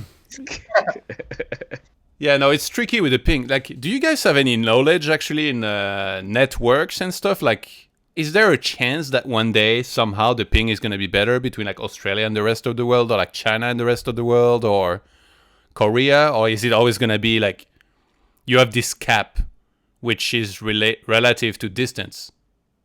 According to one of our clan members, there will always be a cap due to the distance. Okay, well, that sucks. So It makes it hard to be like an Australian gamer because we're such a small country, and then we get stuck with ping, Yeah. and there's no one to practice against, and then like you have to move to America to take the next step. Like what I know you StarCraft 2 days, like Betrayus and Argus moved to NA, and it's such a big leap to try and improve because Yeah, you just man. get stuck. Story of my And life. it's scary. It's a really scary thing to Literally. do, to drop everything, move to America to try to do to improve your gameplay. Because you Yep. can only Mhm. burst Australia for so long. But imagine when you make it to the offline events, though, you're going to be like Sengoku taking off like the weight suit and stuff. That's Oh, how wait. it feels in Warcraft. That's Yeah, how well- I always felt in Warcraft. When I got to LAN, I'm like, oh my god, I'm free. It's the because best it's a thing. different game, right? Like it's Actually buy completely an different. item, Yeah. pick up an item, someone doesn't take it from you. Oh my god, this is exciting. Hey man, you Piccolo taking off that massive cape that's actually weighted, and it's just insane. It is a whole new.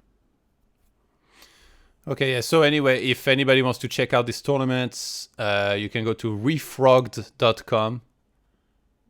That's an interesting name actually for a French org. But yeah, refrogged.com, and then the news is called Frat TV presents France versus the world. Pretty much, it's in French, but you can get it translated with your browser, and there's all the qualifiers announced and everything. I hope to see some of you guys in it. Hey man, I won't count it out if it's at not a too horrible time. Yeah. I'll give it a shot. Okay, let's see. What do we have next? ESL Open Cup Oceania 9.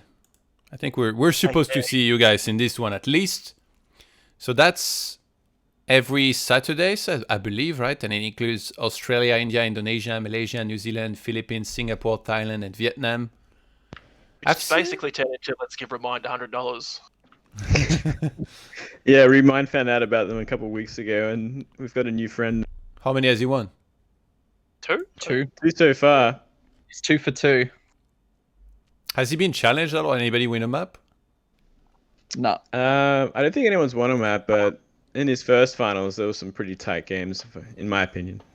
It was me, but yeah, the games are really good, in my opinion. Wait, why was Shorty playing in this? He lives in the Philippines. Oh, Or okay. Malaysia. Sorry, he lives in Malaysia now. Okay, I had no idea. Yeah. It's pretty sick that you guys have this cup. I think like Yeah. the more cups we have, the better, right? For each region, because then like we see people competing, they're enthusiastic about it. Yeah, we Yeah, I actually think it's got really interesting. Until pretty Remind decent came. tournaments for Australia at the moment. It's good. Ravin, where are you? I don't even see you in this. I haven't played in one. I'm always asleep because I'm terrible. But I would win. Yeah, all of them, Even so you're trickSy was in there. He didn't beat anybody, but he was in there. yeah. Swift God 2-0 there. Absolute rip. Did I play against a Night Elf? I Yeah, bet you I lost a did. move. Yeah, Man. well, that's it, man. Night Elf, done. So last week it was on break, the Back to Warcraft Weekly Cup, because there was the Ultimate Cup, which was on multiple days, and Back to Warcraft was casting it. But it's coming back this week on Saturday. As always, I think it's 5 p.m. if I remember correctly.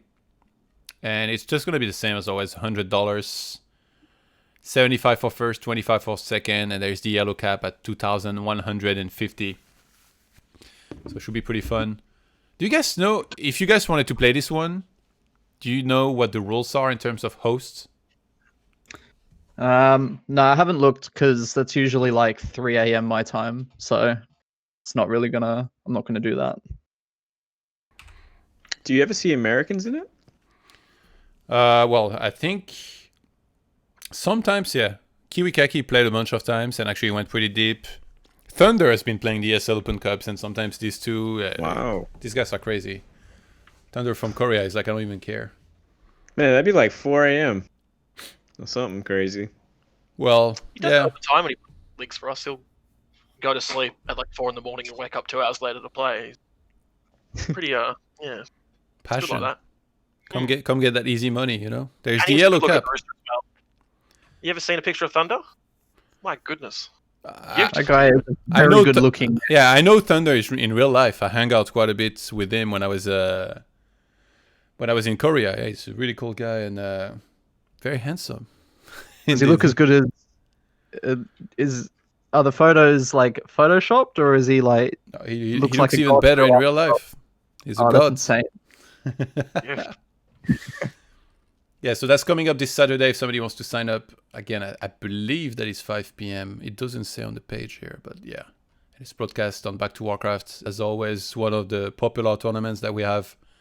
And I like that they did the yellow cap as well. That makes things interesting. Yeah. I think that's it, right, for the tournaments. Mm. So let's go back here. And we can go straight into the next topic. It's W3 Champions. Do you guys play on W3 Champions a lot, or you still stick to netties a bit more? I do a mixture of both because sort of in prime time, I think it's still worth playing for me at least because I'm not as good as. Yeah, like if you play in prime time, you meet like the top end guys, so it's pretty much worth it. But then once that dies down, you go to netties, and that's prime time when you start versing Focus and the boys like that. So I think if you have a good balance, it's pretty worth it. Plus, Yeah, it makes me feel better because I win more on pad than netties, obviously. It makes me feel good. Yeah. Makes me feel special.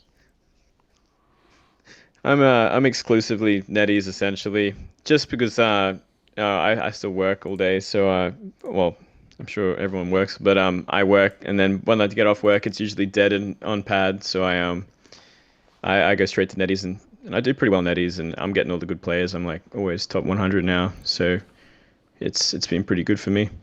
Are you Tisk Rin? Who? Tisk Rin? Not you? No. Okay, never mind. No. I got swiftly two-eyed by him. I was hoping it wasn't you. Yeah, maybe it was. Oh, don't. Yeah, W3 Champions added flags now. I think that's pretty cool. They're kind of small. Definitely could use an increase in size, but I think it's pretty cool to look at the rankings and like see race, nickname, and then now flag. They've added profiles as well. So you can also pick like some avatar. It's basically everything Blizzard should have done already. So look at this epic plugs in my profile. Thank you, Pad. But yeah, epic plugs. You can click on my Twitch, YouTube, Twitter, and then I still put the Twitch one more time. That's the way you're supposed to do it. But I like the flags a lot as well. And yeah, Pad is basically a god at this point. Yeah. And X-Lord is Can't from thank him enough, really. Botswana. I didn't even know that was a country or that existed. But I think isn't he trolling? Wasn't he originally from Germany? Oh, he's trolling, obviously.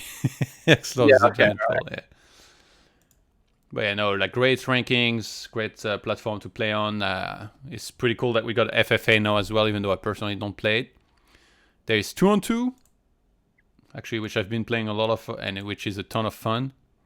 And also very competitive. There's a lot of good teams. 2v2 is super down on NA. Oh, it is? Really? Yeah, super hard to find a game. Come play on EU. Wish I could, mate.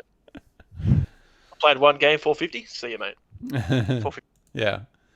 I think the detailed statistics are also really sick on the W3 Champions page. And now, like, I really like that you can see who's playing, you know? If you're searching at a time when there's not many people playing, you click here on matches, 1v1 or 2v2, it tells you who's in game against who. So you can kind of know what to expect, like, you know, who's going to be maybe searching after and who you might meet. Look how many matches are going on right now. 45 solo games. Imagine if, like, at some point in the future, you can just click on that and watch it as well. Yeah. Can it happen? I'm sure it can. I don't know. That sounds like a lot, you know? I mean, what next? We're like, yo, Pat, can you fix the world internet and like install fiber like between Australia and like the... You know what? I reckon he probably could. After what he's done for Warcraft 3. That guy is an absolute god. Yeah, he saved it, I reckon. Handedly. TrickSy, do you play on this at all?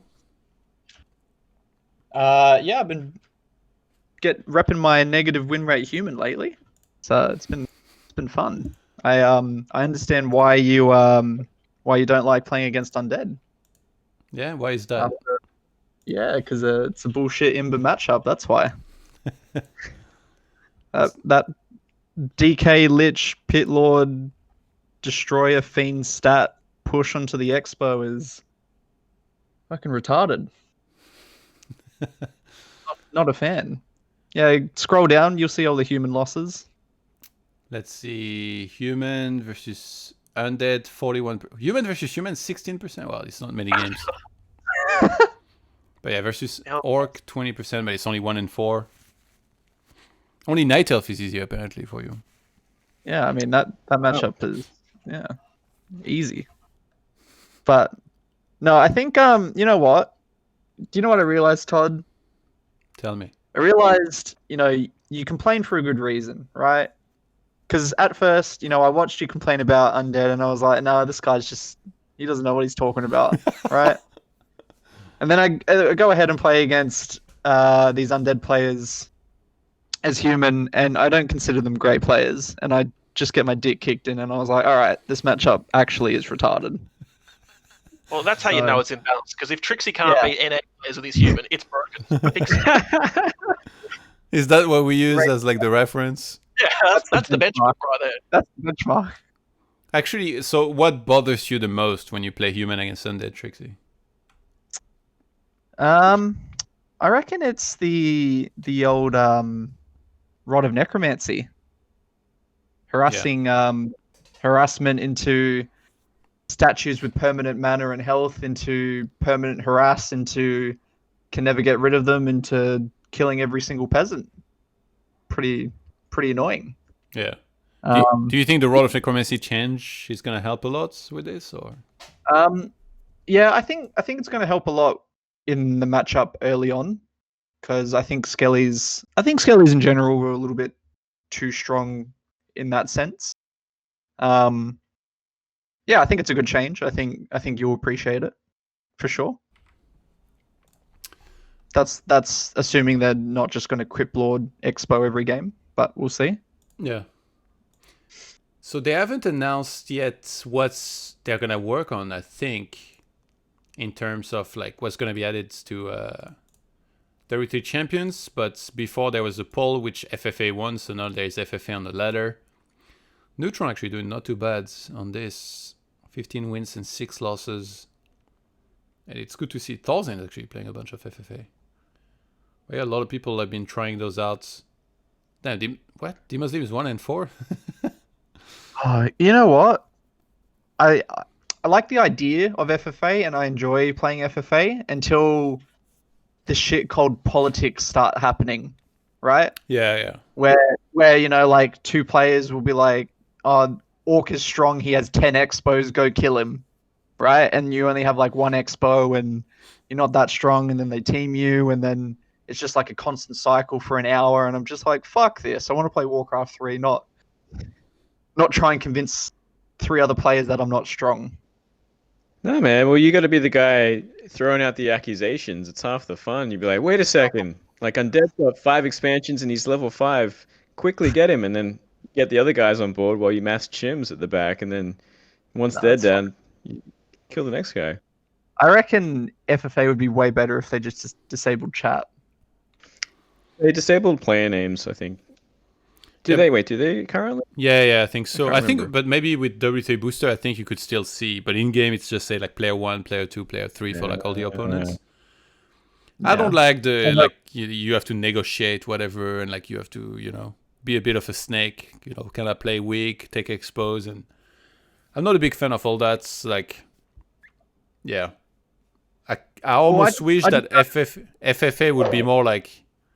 You're in a corner of the map with one other opponent, you fight, and then whoever wins moves on and then can start fighting with other people.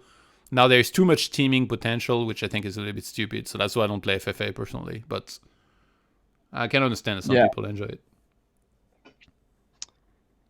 Yeah, I think it's one of those like acquired tastes where like if you grew up playing in the FFA community or you've come to love it, then you appreciate it and you like all the aspects. But everyone I know who is not in the FFA community absolutely despises or dislikes the teaming aspect or the politics or the negotiation side of it. It's not fun. Yeah, so excited for the future of W3 Champions, and if you guys haven't tried it yet, it's very easy to install, and you got 1-on-1, 2-on-2 arranged team, and now FFA available to play with. You got very detailed rankings and stats on the website, w3champions.com. Check it out. Let's talk about balance, shall we? I'll change it here. Hit me, Todd. So, How much time do we have? as much as you want. I mean, Mythos cannot teach us anyway. Let's start with mOOnGLaDe. Take us through the 3 matchups that are not mirror of Night Elf, what you think about them, and then rank the races. All right. So start with Night Elf versus Orc. I definitely do not think it's imbalanced either way right now. I think it's in a pretty close sort of how do I say this? I think it's pretty evenly matched right now. I think it's been figured out for a while from the Night Elf's perspective with the keeper hunt style into Alchemist, but I feel like in recent results in the pro games it's kind of gone back and forth based on who's been playing. Moon obviously incredible at the matchup, but besides him, we have seen every other Night Elf player fall to Orc in recent times, so it's not an impossible matchup for either side. So I'm pretty happy with that. In terms of balance, Night Elf versus Undead, I think in current form is very hard for Night Elf. Undead's very strong, probably even stronger now with the Crypt Lord. Very easy to take that fast expand. Very hard for Night Elf to stop it without going all in.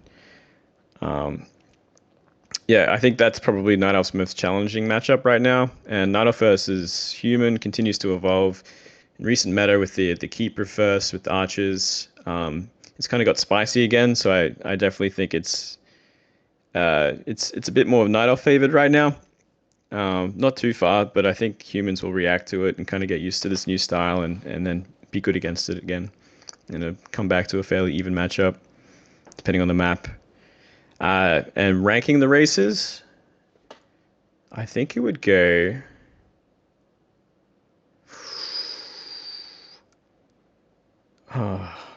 Undead,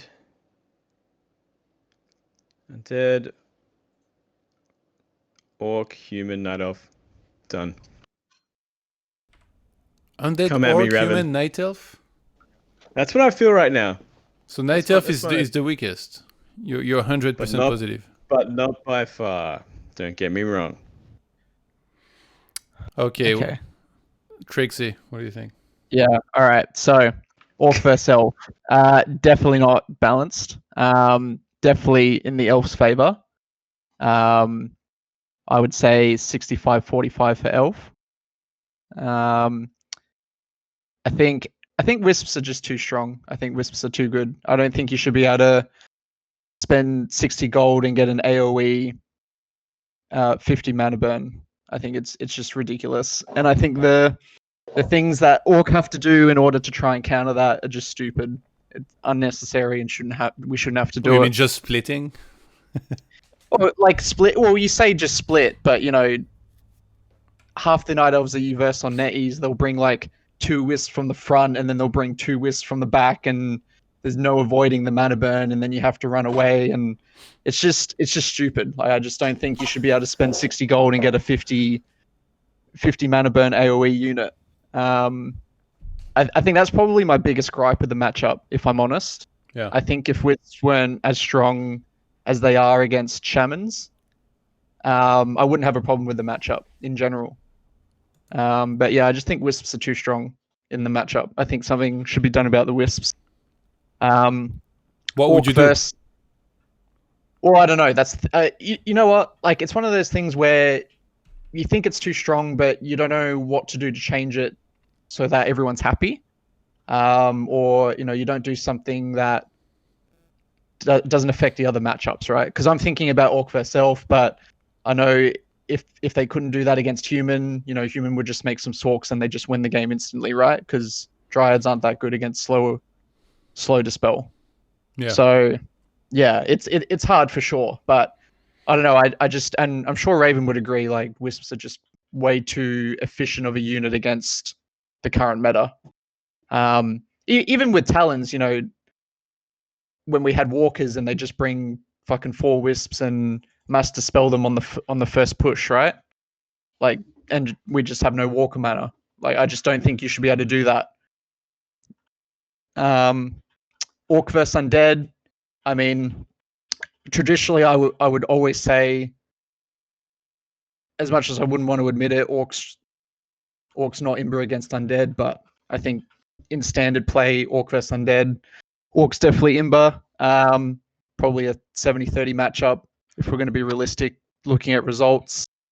In recent times, though, I think Undead's doing a lot better, and they're starting to work things out, like perfecting the DK Ghoul Expo strat into like a 70 food push, which it looks like not a lot of Orcs have figured out yet. When we look at that strategy, I don't think the matchup is as harsh or as bad as people think it is. But if we look at like, the standard 50 food versus 50 food armies, I would definitely say Orc has a huge advantage in that sense because Hex, Stomp, etc. But looking at, again, the expo strategy that Undeads are starting to use now, I think a lot of Orcs are having a lot of issues, and I think that'll be reflected a lot in results in the coming month. And Orc versus Human, I think I would say is pretty even right now. I would say it's pretty 50-50 in that matchup. Feels pretty balanced. A little bit mind gamey. I know some humans, they'll make a blacksmith and not make any rifles, and they'll go double sanctum, and the Orc hasn't made a bestiary, and then they just lose. And that's the Orc's fault for not scouting. Or they'll make 3 rifles and transition into double sanctum, and there's like a lot of little intricate timings and pushes and stuff in Orc vs Human, and it just feels like a very which player is better matchup at the moment. That's probably something that I wouldn't change too much. Stomp and Clap need to be nerfed I would say for other matchups. And they're both Imber, so they sort of cancel each other out in Orc vs Human anyway at the moment. So yeah, if I was to rank the races,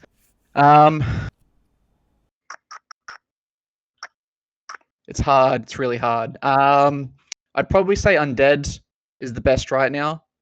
Yeah, I'd go Undead, Night Elf, Human Orc, or Orc Human. I'd probably interchange Orc and Human, third and fourth, and Undead and Night Elf, first and second. Okay. Yeah. Sorry for laughing. Ravin.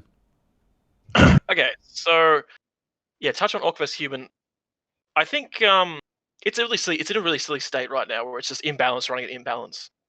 I would say the only thing it might be slightly Orc favored because I think Orc has more comeback potential. Like if you lose a fight, you could still run around and purge off rallies and dive peon lines. Where I think once you get fortified up, it puts Human in an awkward situation. So maybe a little bit Orc favored, just purely because of that comeback potential. But I just straight up like clap versus stomp. It's pretty say, except Tyrannus is broken if you count that matchup. I don't think Human should ever lose on that map. What map? Tyrannus stand. When you just mountain king expo with mercs, it's so hard to beat as Orc. Orc vs Undead is in a. I still think it's Orc favored for sure. As TrickSy said, the 50-50 fight is still heavily Orc favored, especially when you do the double Kodo, stomp, speed scroll. The expansion builds are still pretty unfigured out on the Orc side, but you can't do it on every map, so there's that. I can't comment on Crypt Lord, I haven't seen it too much yet. And there's also a bit of a new, it's not that new, but new style where on 40 supply, the Undead will push you and expand behind it and get a quick cold tower. I think that's probably the best, like the most standard way to play it and the safest. And I think that's makes the matchup a lot harder. But yeah, standard 50-50 Orc can absolutely dominate you. And then there's this other race. Where do we start? I think this matchup is so broken at the moment. It like blows my mind. It's just there is so much wrong with it. Like TrickSy said, Wisp is just it's absurd. And you're like, let's split, our army. And like, how do you split when you're trying to run away from 80 supply with 50 supply? You have to be so efficient on the map. You need so much scouting, and it gets like you can miss a keeper.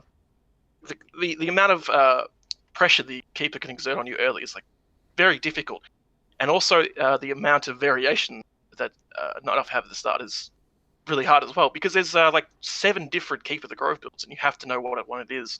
You scout for an expo, ban this 3 AP of my base, I lose. I miss the Keeper, he's level 3, I lose. And I still think even Talons are viable. I don't know if an Orc player's played Elegant on NetEase. It's terrifying how strong that is. There's just so much I just find very difficult. But I think Wisp is probably a big issue. I think losing all your mana in the first 5 seconds to a 60 gold thing is it's stupid. I think it's difficult. I think this matchup. I know Lin said it's a 50-50 matchup, right? Which you have to trust because he's an absolute god. But then he says Moon's just too good at the matchup though, so he loses. But then is that fair that the best Orc player in the world can't beat the best Night Elf? Is that, I don't know. I think it's stupid at the moment. I know people disagree, but it's the most infuriating matchup I've ever seen. Tell us how you really feel. Broke bullshit. Yeah, they just have control of the whole fucking bullshit. It's fucking bullshit, Raven. Just say it. It's fucking bullshit. Fuck that matchup. I was getting hated. I'm sweating now. See it. It blows my mind. This hate. DH is still good. You can still go Dryad builds. You can like Mountain Giant slip in there. Bears aren't very good against Orc, but that's fine. There's too many variations as well, especially this. There's also a new strat now where you just mass archers from minute 1, and that can still work. Like how can you mass archers and beat every Orc in? Silly. Like mOOnGLaDe didn't hold about that. Taurens lose to archers. Like how does that even work? Wait, but they have to be like 3/3 archers supported with like mountain giants or a keeper and 2 other heroes with orbs, and so it's all about setting up to get there. It's never just like, I made some archers and beat some Tauren. It's like it's a whole process to it. But I think that process is Night Elf favored.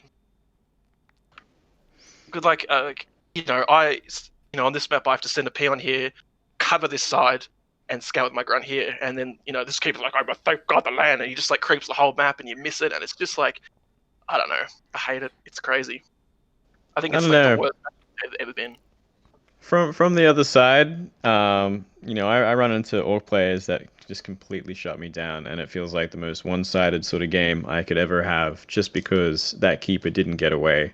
And it's not impossible to find the keeper, and if you shut him down, he doesn't get the freedom to get level 3, then it's a very hard game for the Night Elf. From tier 2 onwards, it's very uphill battle. There's also the thing where the staff as well, when you're chasing the keeper, he goes to shop, buys the staff. Staff's the other side of the map, gets another free creep camp. There's just so many things they can do, and it's just really hard to cover all your bases. It's very difficult. And even the micro is tough. Like, you have to purge every treant, and you need to get grunts in the backline with Lightning Shield, and it can get shut down really easily. There's a lot to it. I think the most frustrating thing, as Raven definitely pointed out, was that the level of micro needed from Elf compared to Orc in the big fights is very simple. Like you have a control group of archers and you right click a unit and it dies, right? You press T and E, maybe B, maybe E, and that's it, right? But Orc, we have to do like 50 million different things in every single fight. We have to control the Blade Master.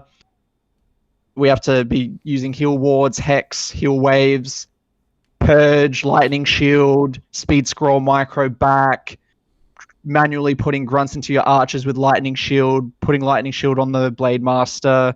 If the Blade Master gets entangled, we have to pop an invul or purge it, then heal it.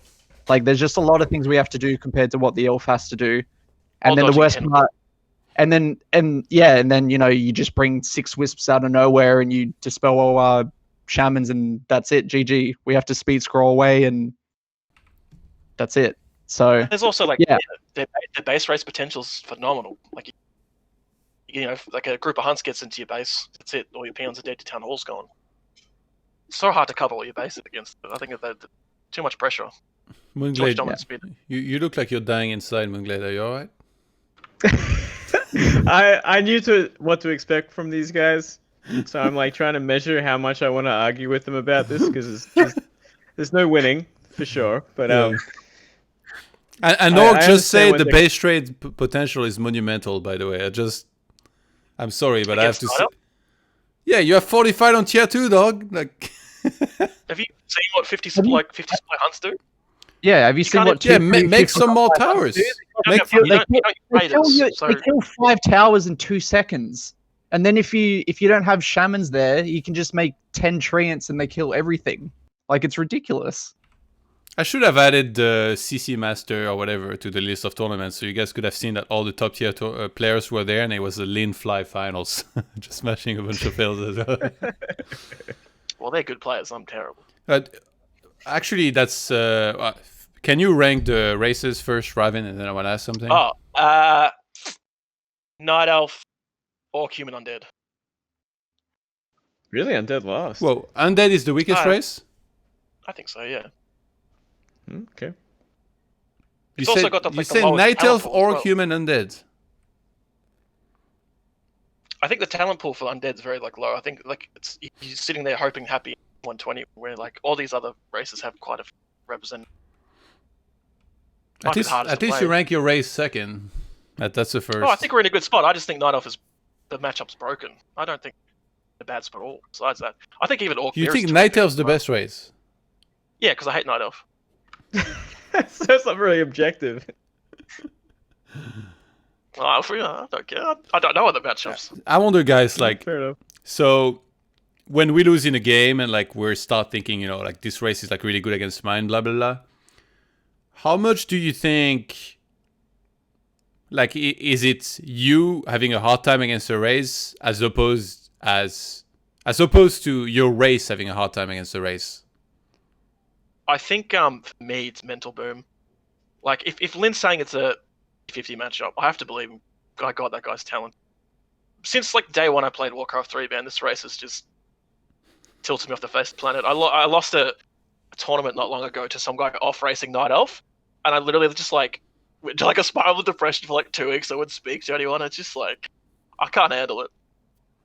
Makes me a sad panda. Do you think that you're still trying your best, or does it make you play worse? So my first few games I'm alright, but once I start losing, I lose all semblance of what the standard matchup looks like. I was playing last night. I was streaming last night, and at one point I had like 5 wyverns against Night Elf. I'm like, what the fuck is this? Like, what am I even doing right now? But I think it's broken. It's still broken, but I think I do suffer a little bit of mental boom, which doesn't. Yeah. But I handle it really well. Because I always hear that, because I balance complain a lot, and then I always hear like, you cannot possibly play well or improve while thinking and saying this kind of stuff. But for me, I mean, there is a chance it holds me back, but I definitely also put a lot of effort into improving, and I think I'm constantly improving as well. Like if I look at my ladder rank and my win ratio and like tournament results. But I definitely feel like from one person to another, it's going to be different.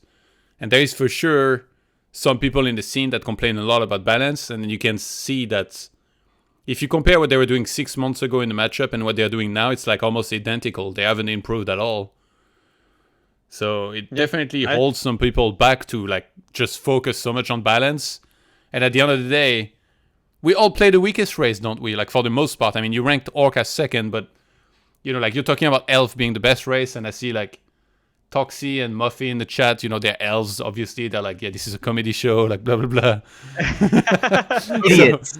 So yeah, like apparently they also play the weakest race. So it's just the way things are in RTS in general. Everybody plays the weakest race. That's because every time we lose, we see a clear path of what beats us.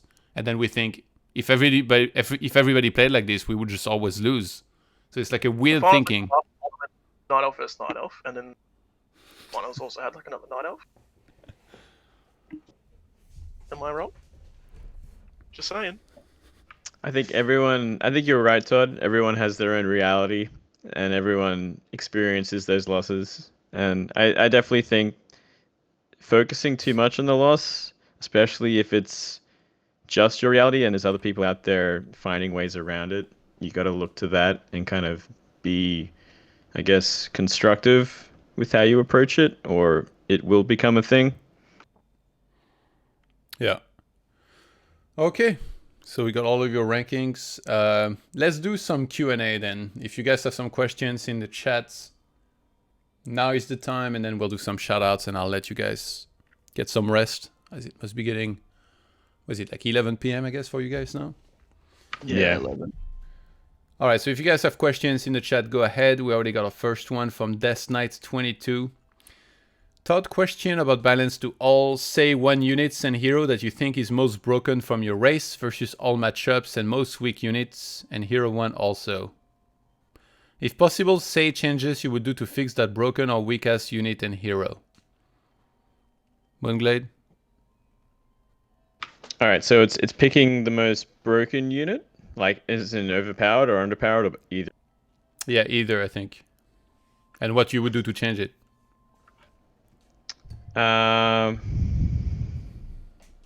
Jeez. Most broken. Which one, right? So It's like so many to choose from. Talon. no. Well, I'm thinking probably the Talon. Talon's just not used anymore, really. Maybe now that they've got a cost reduction that you can start to see them again, but they just didn't have a place in the current meta. To fix them, I don't know because I got to see what the cost reduction is. Besides that, I feel like every unit really has a place currently, and they all serve a role. Though I would like bears to be just a little tougher, so they don't explode. But yeah, ultimately, that's all I would say right now. Anything that you think is too strong? Too strong. I think the Alchemist heal spray is too strong. Oh, but it's from your race, too. Yeah. Too strong.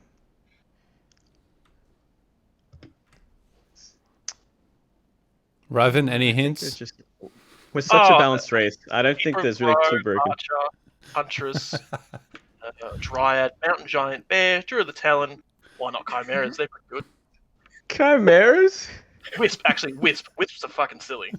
Glade, honestly, I don't know how the fuck you didn't just say Mountain Giants right now. I don't think they're too strong though, because they don't do any damage Fuck off. really. They're just massive, expensive, food-hungry units that are in the way of your heroes doing. Also Huntresses, let's be honest. Huntresses? So if they basically were any every weaker, unit- you'd never see them again. They're very good unit, bro. They're okay, but they get redundant pretty quickly. You guys want to do the same thing, Raven? Weakest unit for Orc. Probably the Witch Doctor just has no place in your matchup besides some like strat. Hero that's overpowered? Or unit? Probably. Yeah, overpowered. Well, TC is probably like Stomp is bloody nose. Unit that's overpowered for Orc. You don't have to pick one of each. But so what would you do to change them? For TC, well, TC just needs a lot, like probably another second cooldown or something like that. Like so you have some sort of out. Like once it gets level 3, that shit's nuts. So you need more up potential there. To buff a Witch Doctor, that's tough, man, because I just don't see a place for it. Like, Don't you think good that question. there's a few units that are like rarely seen, but they're like very situational? Because I play a couple of orcs on Europe, one in particular that seems to like going fortified, towers, speed scrolls, TC aura, and then he tops that like the cherry on top of the cake. Is one Witch Doctor and Sentry Wards all over the map, so basically I can never catch him. yeah, there's very rare situations where I think getting a Witch Doctor's fine, but as terms of massing, it's not a very good unit. Even like Raiders and Walkers are falling out of meta. You don't see them that much. Yeah, it's just no. I wouldn't know how to be balanced. They're fun units. Like I used to be able to mass them against Druid of the Talon. That were pretty, but it's like I don't really have an idea for them. Tricksy? I mean, I kind of just think the same way as Raven on this one. I'd say TC is overpowered. You need to nerf Stomp. I think the biggest thing is you need to like have some downtime on Stomp, because right now it's even at level 3, as Raven said, you Stomp and then within 2 seconds it's basically up again. So there's no real outplay potential. You just Stomp after Stomp after Stomp, and it's 5 seconds. Maybe slightly reduce the duration of the stun would be good, with a cooldown nerf or something like that. But always have to preface that with a clap nerf, because they go hand in hand, I think. And yeah, Witch Doctors, they're, like you said, they're situational, right? So, if it's a really long game, or, you're going to try and be lame and do a hit and run style, you might get a Witch Doctor and put some sentry wards around the map, but it's not something that you're going to go into every game and you're like, all right, fuck yeah, I'm going to make a Witch Doctor, And I don't really know how you would change that just because of their kit. It's very situational. They take forever to get healing wards. They do no damage. Yeah, they're really mostly just great for the sentry ward. So I don't really know how you would buff those to make them viable properly. Yeah. Ex Warzag asked, ToD's, you kind of got me from watching SC2 a lot into watching Warcraft 3 a lot now. For me, the heroes sometimes feel way too dominant. I find it especially boring that you mostly see the same heroes. Would you say this is a balance issue, or do you guys think it's better that some heroes are just a meme or really just for specific scenarios? People are always going to play what's best, and there's always going to be one best thing, so I think if you look at across multiple matchups, there's definitely sometimes some variety, depending on which race and maps we're talking about. Like obviously, if you're Undead, you're kind of stuck with the Death Knight. If you're human, you're mostly stuck with the Archmage first. But we do see some different second heroes sometimes. I think it's mostly okay the way it is, but maybe if some of these other heroes were to get like slightly buffed, maybe it could add more variety and more opportunities to go for different stuff. Yeah. Legacy Council asked, when do you think Blizzards will finally make a normal ladder, if it's even real? They announced that they were gonna make a ladder, right? I believe. Yeah, they've announced it and spoken about it. So, and like one of their upcoming patch announcement things a while ago. So, Yeah, there was no ETA. Yeah, there was no ETA shared there. Let's see. Somebody asked when you're gonna unentangle your headset cord, Raven. When they nerf Night Elf, so never. And then Soyboy Justice Warrior asked, when are you gonna get a gaming chair? Me? Yeah. Oh, I was thinking about it today. I don't know if you. I don't want to. Maybe I've shit, but it's like it's just an old wooden chair. My butt hurts all the time. So. Oh my god! What? How are you playing on this? I don't know. I like life is pain. I love it. Imagine My you head get a hurts, gaming my chair and butt. then like you get like 80% against Night Elf suddenly. That'd be great. I don't think that's going to happen though. The chair was. The I used to have a gaming chair, but man, it gave me the worst like back pains. I don't know, something about it, like the bucket seats, DX Racer ones, messed me up bad until I got this proper office chair and back to normal. Yeah, I think So I don't know. posture is very important. Todd, what do you guys think about buffing the permanent items like medallion, hoods, mask that are weak compared to the aura drops? That's a very good question. What do you guys think?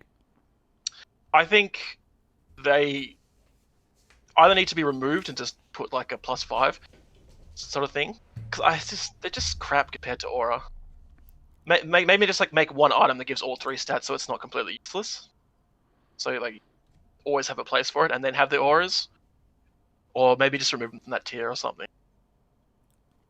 Yeah, it's kind of one of those things. If you make like the individual items even stronger, then to kind of compete with the auras, then I feel like it could be bigger swings. Like maybe like a Blade Master gets some sort of like +12 claws instead of Vamp Aura or something, and it's like the Night Elf got the Vamp Aura. It's just like bigger swings in item bounce. Maybe it's better just to remove the auras from those camps. Oh, it's not the same tier though. I think he meant like, for example, on Last Refuge, you know, the big red, where you can get like Unholy Aura or Endurance, or you can get like all those medallions and masks Yeah, and stuff, right. which are pretty weak, I think, if you compare to like the big and good auras. Actually, that's a good point, because I've mentioned many times that the problem with these items is that you either get like an amazing aura, or like you get one that you already have, or you get like an item that's just kind of shit that you want to sell. So on one hand, you get the amazing aura, which is very good for you, or everything else is kind of bad, because even if you sell it for almost nothing. So I think they should increase the gold on all of the items, almost, even like the tier 1 ones, but like progressively, all of them. And also they should probably buff a little bit the stats on some of these, like the medallion and stuff, even if just a little bit. I think that'd be good, because then you either get a sick aura, or you get a sick item for like one of your heroes, or you get a lot of gold. So creeping the red is actually super rewarding. You're not playing the lottery, you know? Yeah, I would agree. I think there's nothing worse than, and I'm going to talk from a non-human perspective, but you're in a matchup as Orc, and you're playing against Elf or Undead, or even Mirror, and your enemy gets like a fucking Brilliance Aura, and you get like a fucking TC Aura, or you get a worthless medallion or something like that. And like games can be decided off of one player getting a Brilliance Aura and one player not.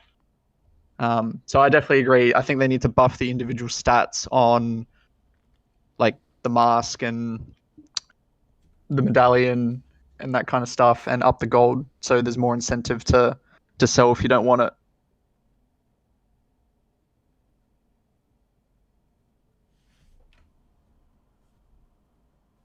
Did you cut off, or? You know? Can you hear me? Yeah. Okay. I thought you Oh, did. I guess I did. Yeah, but yeah, I think what Todd said is probably the best way to go. The RNG it's way too swingy, and like you said, you should get rewarded for being able to creep a red, not play like a 30% lottery that you're going to get a useful aura, and Yeah. then anything else you're gonna have to sell, or you're at a disadvantage. Like, I think it's just stupid. I know, like Warcraft 3, there's a bit of RNG with items, of course, but yeah, I don't think there's any universe where you should creep a red and essentially get punished for it. Okay, last question from the Legend Reborn. Why haven't map makers been a bigger focus in balance? SC is heralded as a balance game, but that was massively influenced by map makers rather than by Blizzard balance changes. Moon?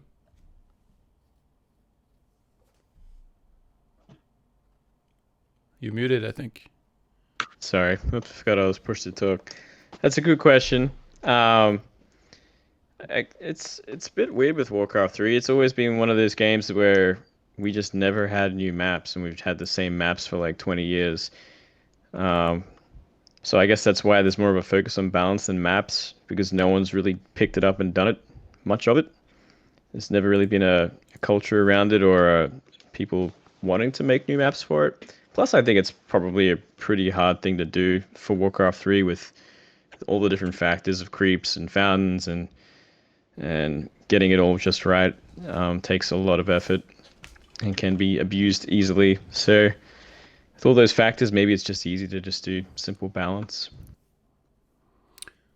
Yeah, actually, we had a special episode of the tunnel with the map makers, and that was very enlightening to listen from these guys, like the process, everything. And they were actually great people that like work on Warcraft 3 maps. So that gave me hope that in the future we're gonna be seeing the maps, or like newer maps, the current maps being improved, maybe some like reworked versions. And I think some people are working towards introducing new maps as well, like the No Smoking Cup that just happened used entirely new maps, and it was solo, so it has to test some maps.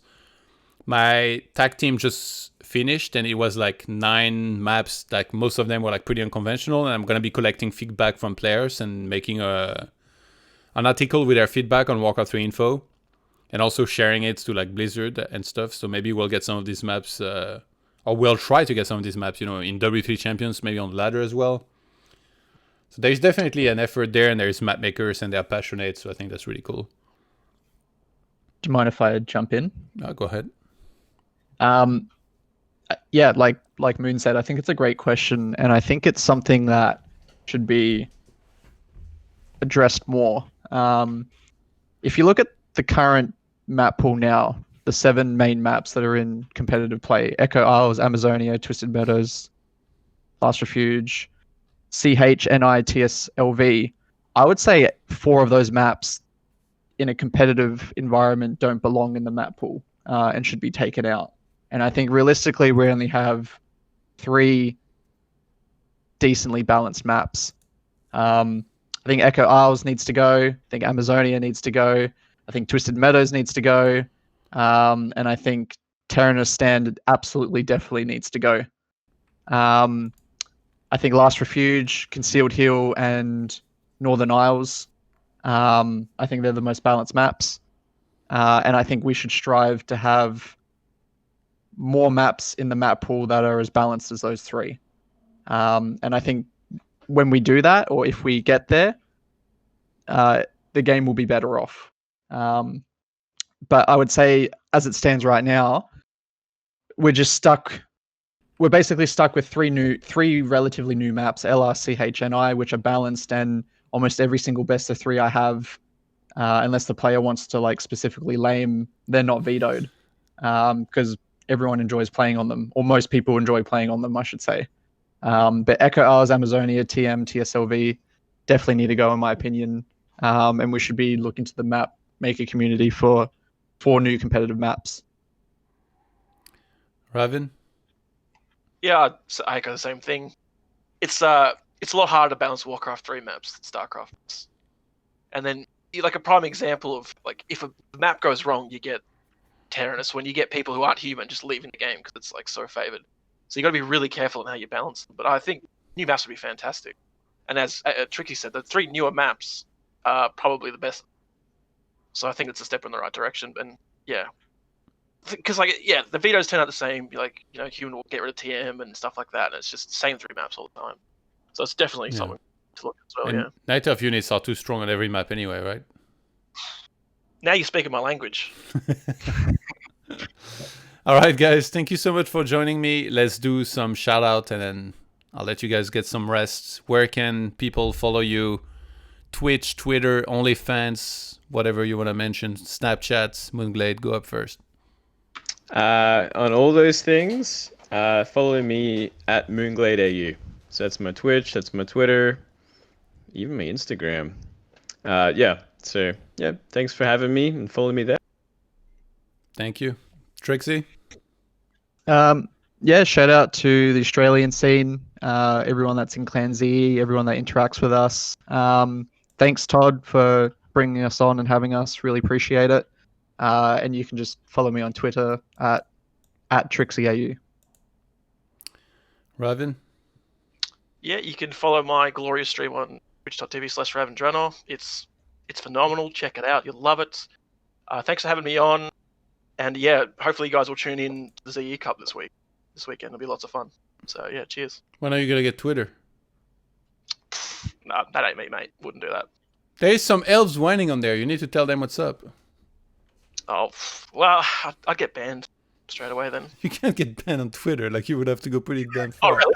Yeah. Make one right now. All right. Thank you so much, guys. Really appreciate you coming on. I'll make sure to include all of your links under the video on YouTube. And check out the content from everybody. Have a good night, guys. Thanks, mate. Cheers. Thank you. Thanks, All right. That was a fun time with these guys, of course. Make sure to check out their links, which will be posted on the video on the YouTube. But other than that, we still have the VODs being posted on multiple platforms, on Google Podcast, iTunes, Stitcher, Spotify, Podbean, SoundCloud, and all of that. So make sure to search for ToD's Town Hall Meeting everywhere that you want to try and listen to it. And visit our Patreon page, patreon.com/ToDGaming. We got multiple tiers with many, many different rewards, as you can see. And from the second tier, actually, you can get replay packs. And there's a lot of cool stuff on there. Make sure to get on my Discord, follow my Twitter for updates, and subscribe to YouTube for show VODs. Thank you for watching, everyone. And we'll see you next week. Much love.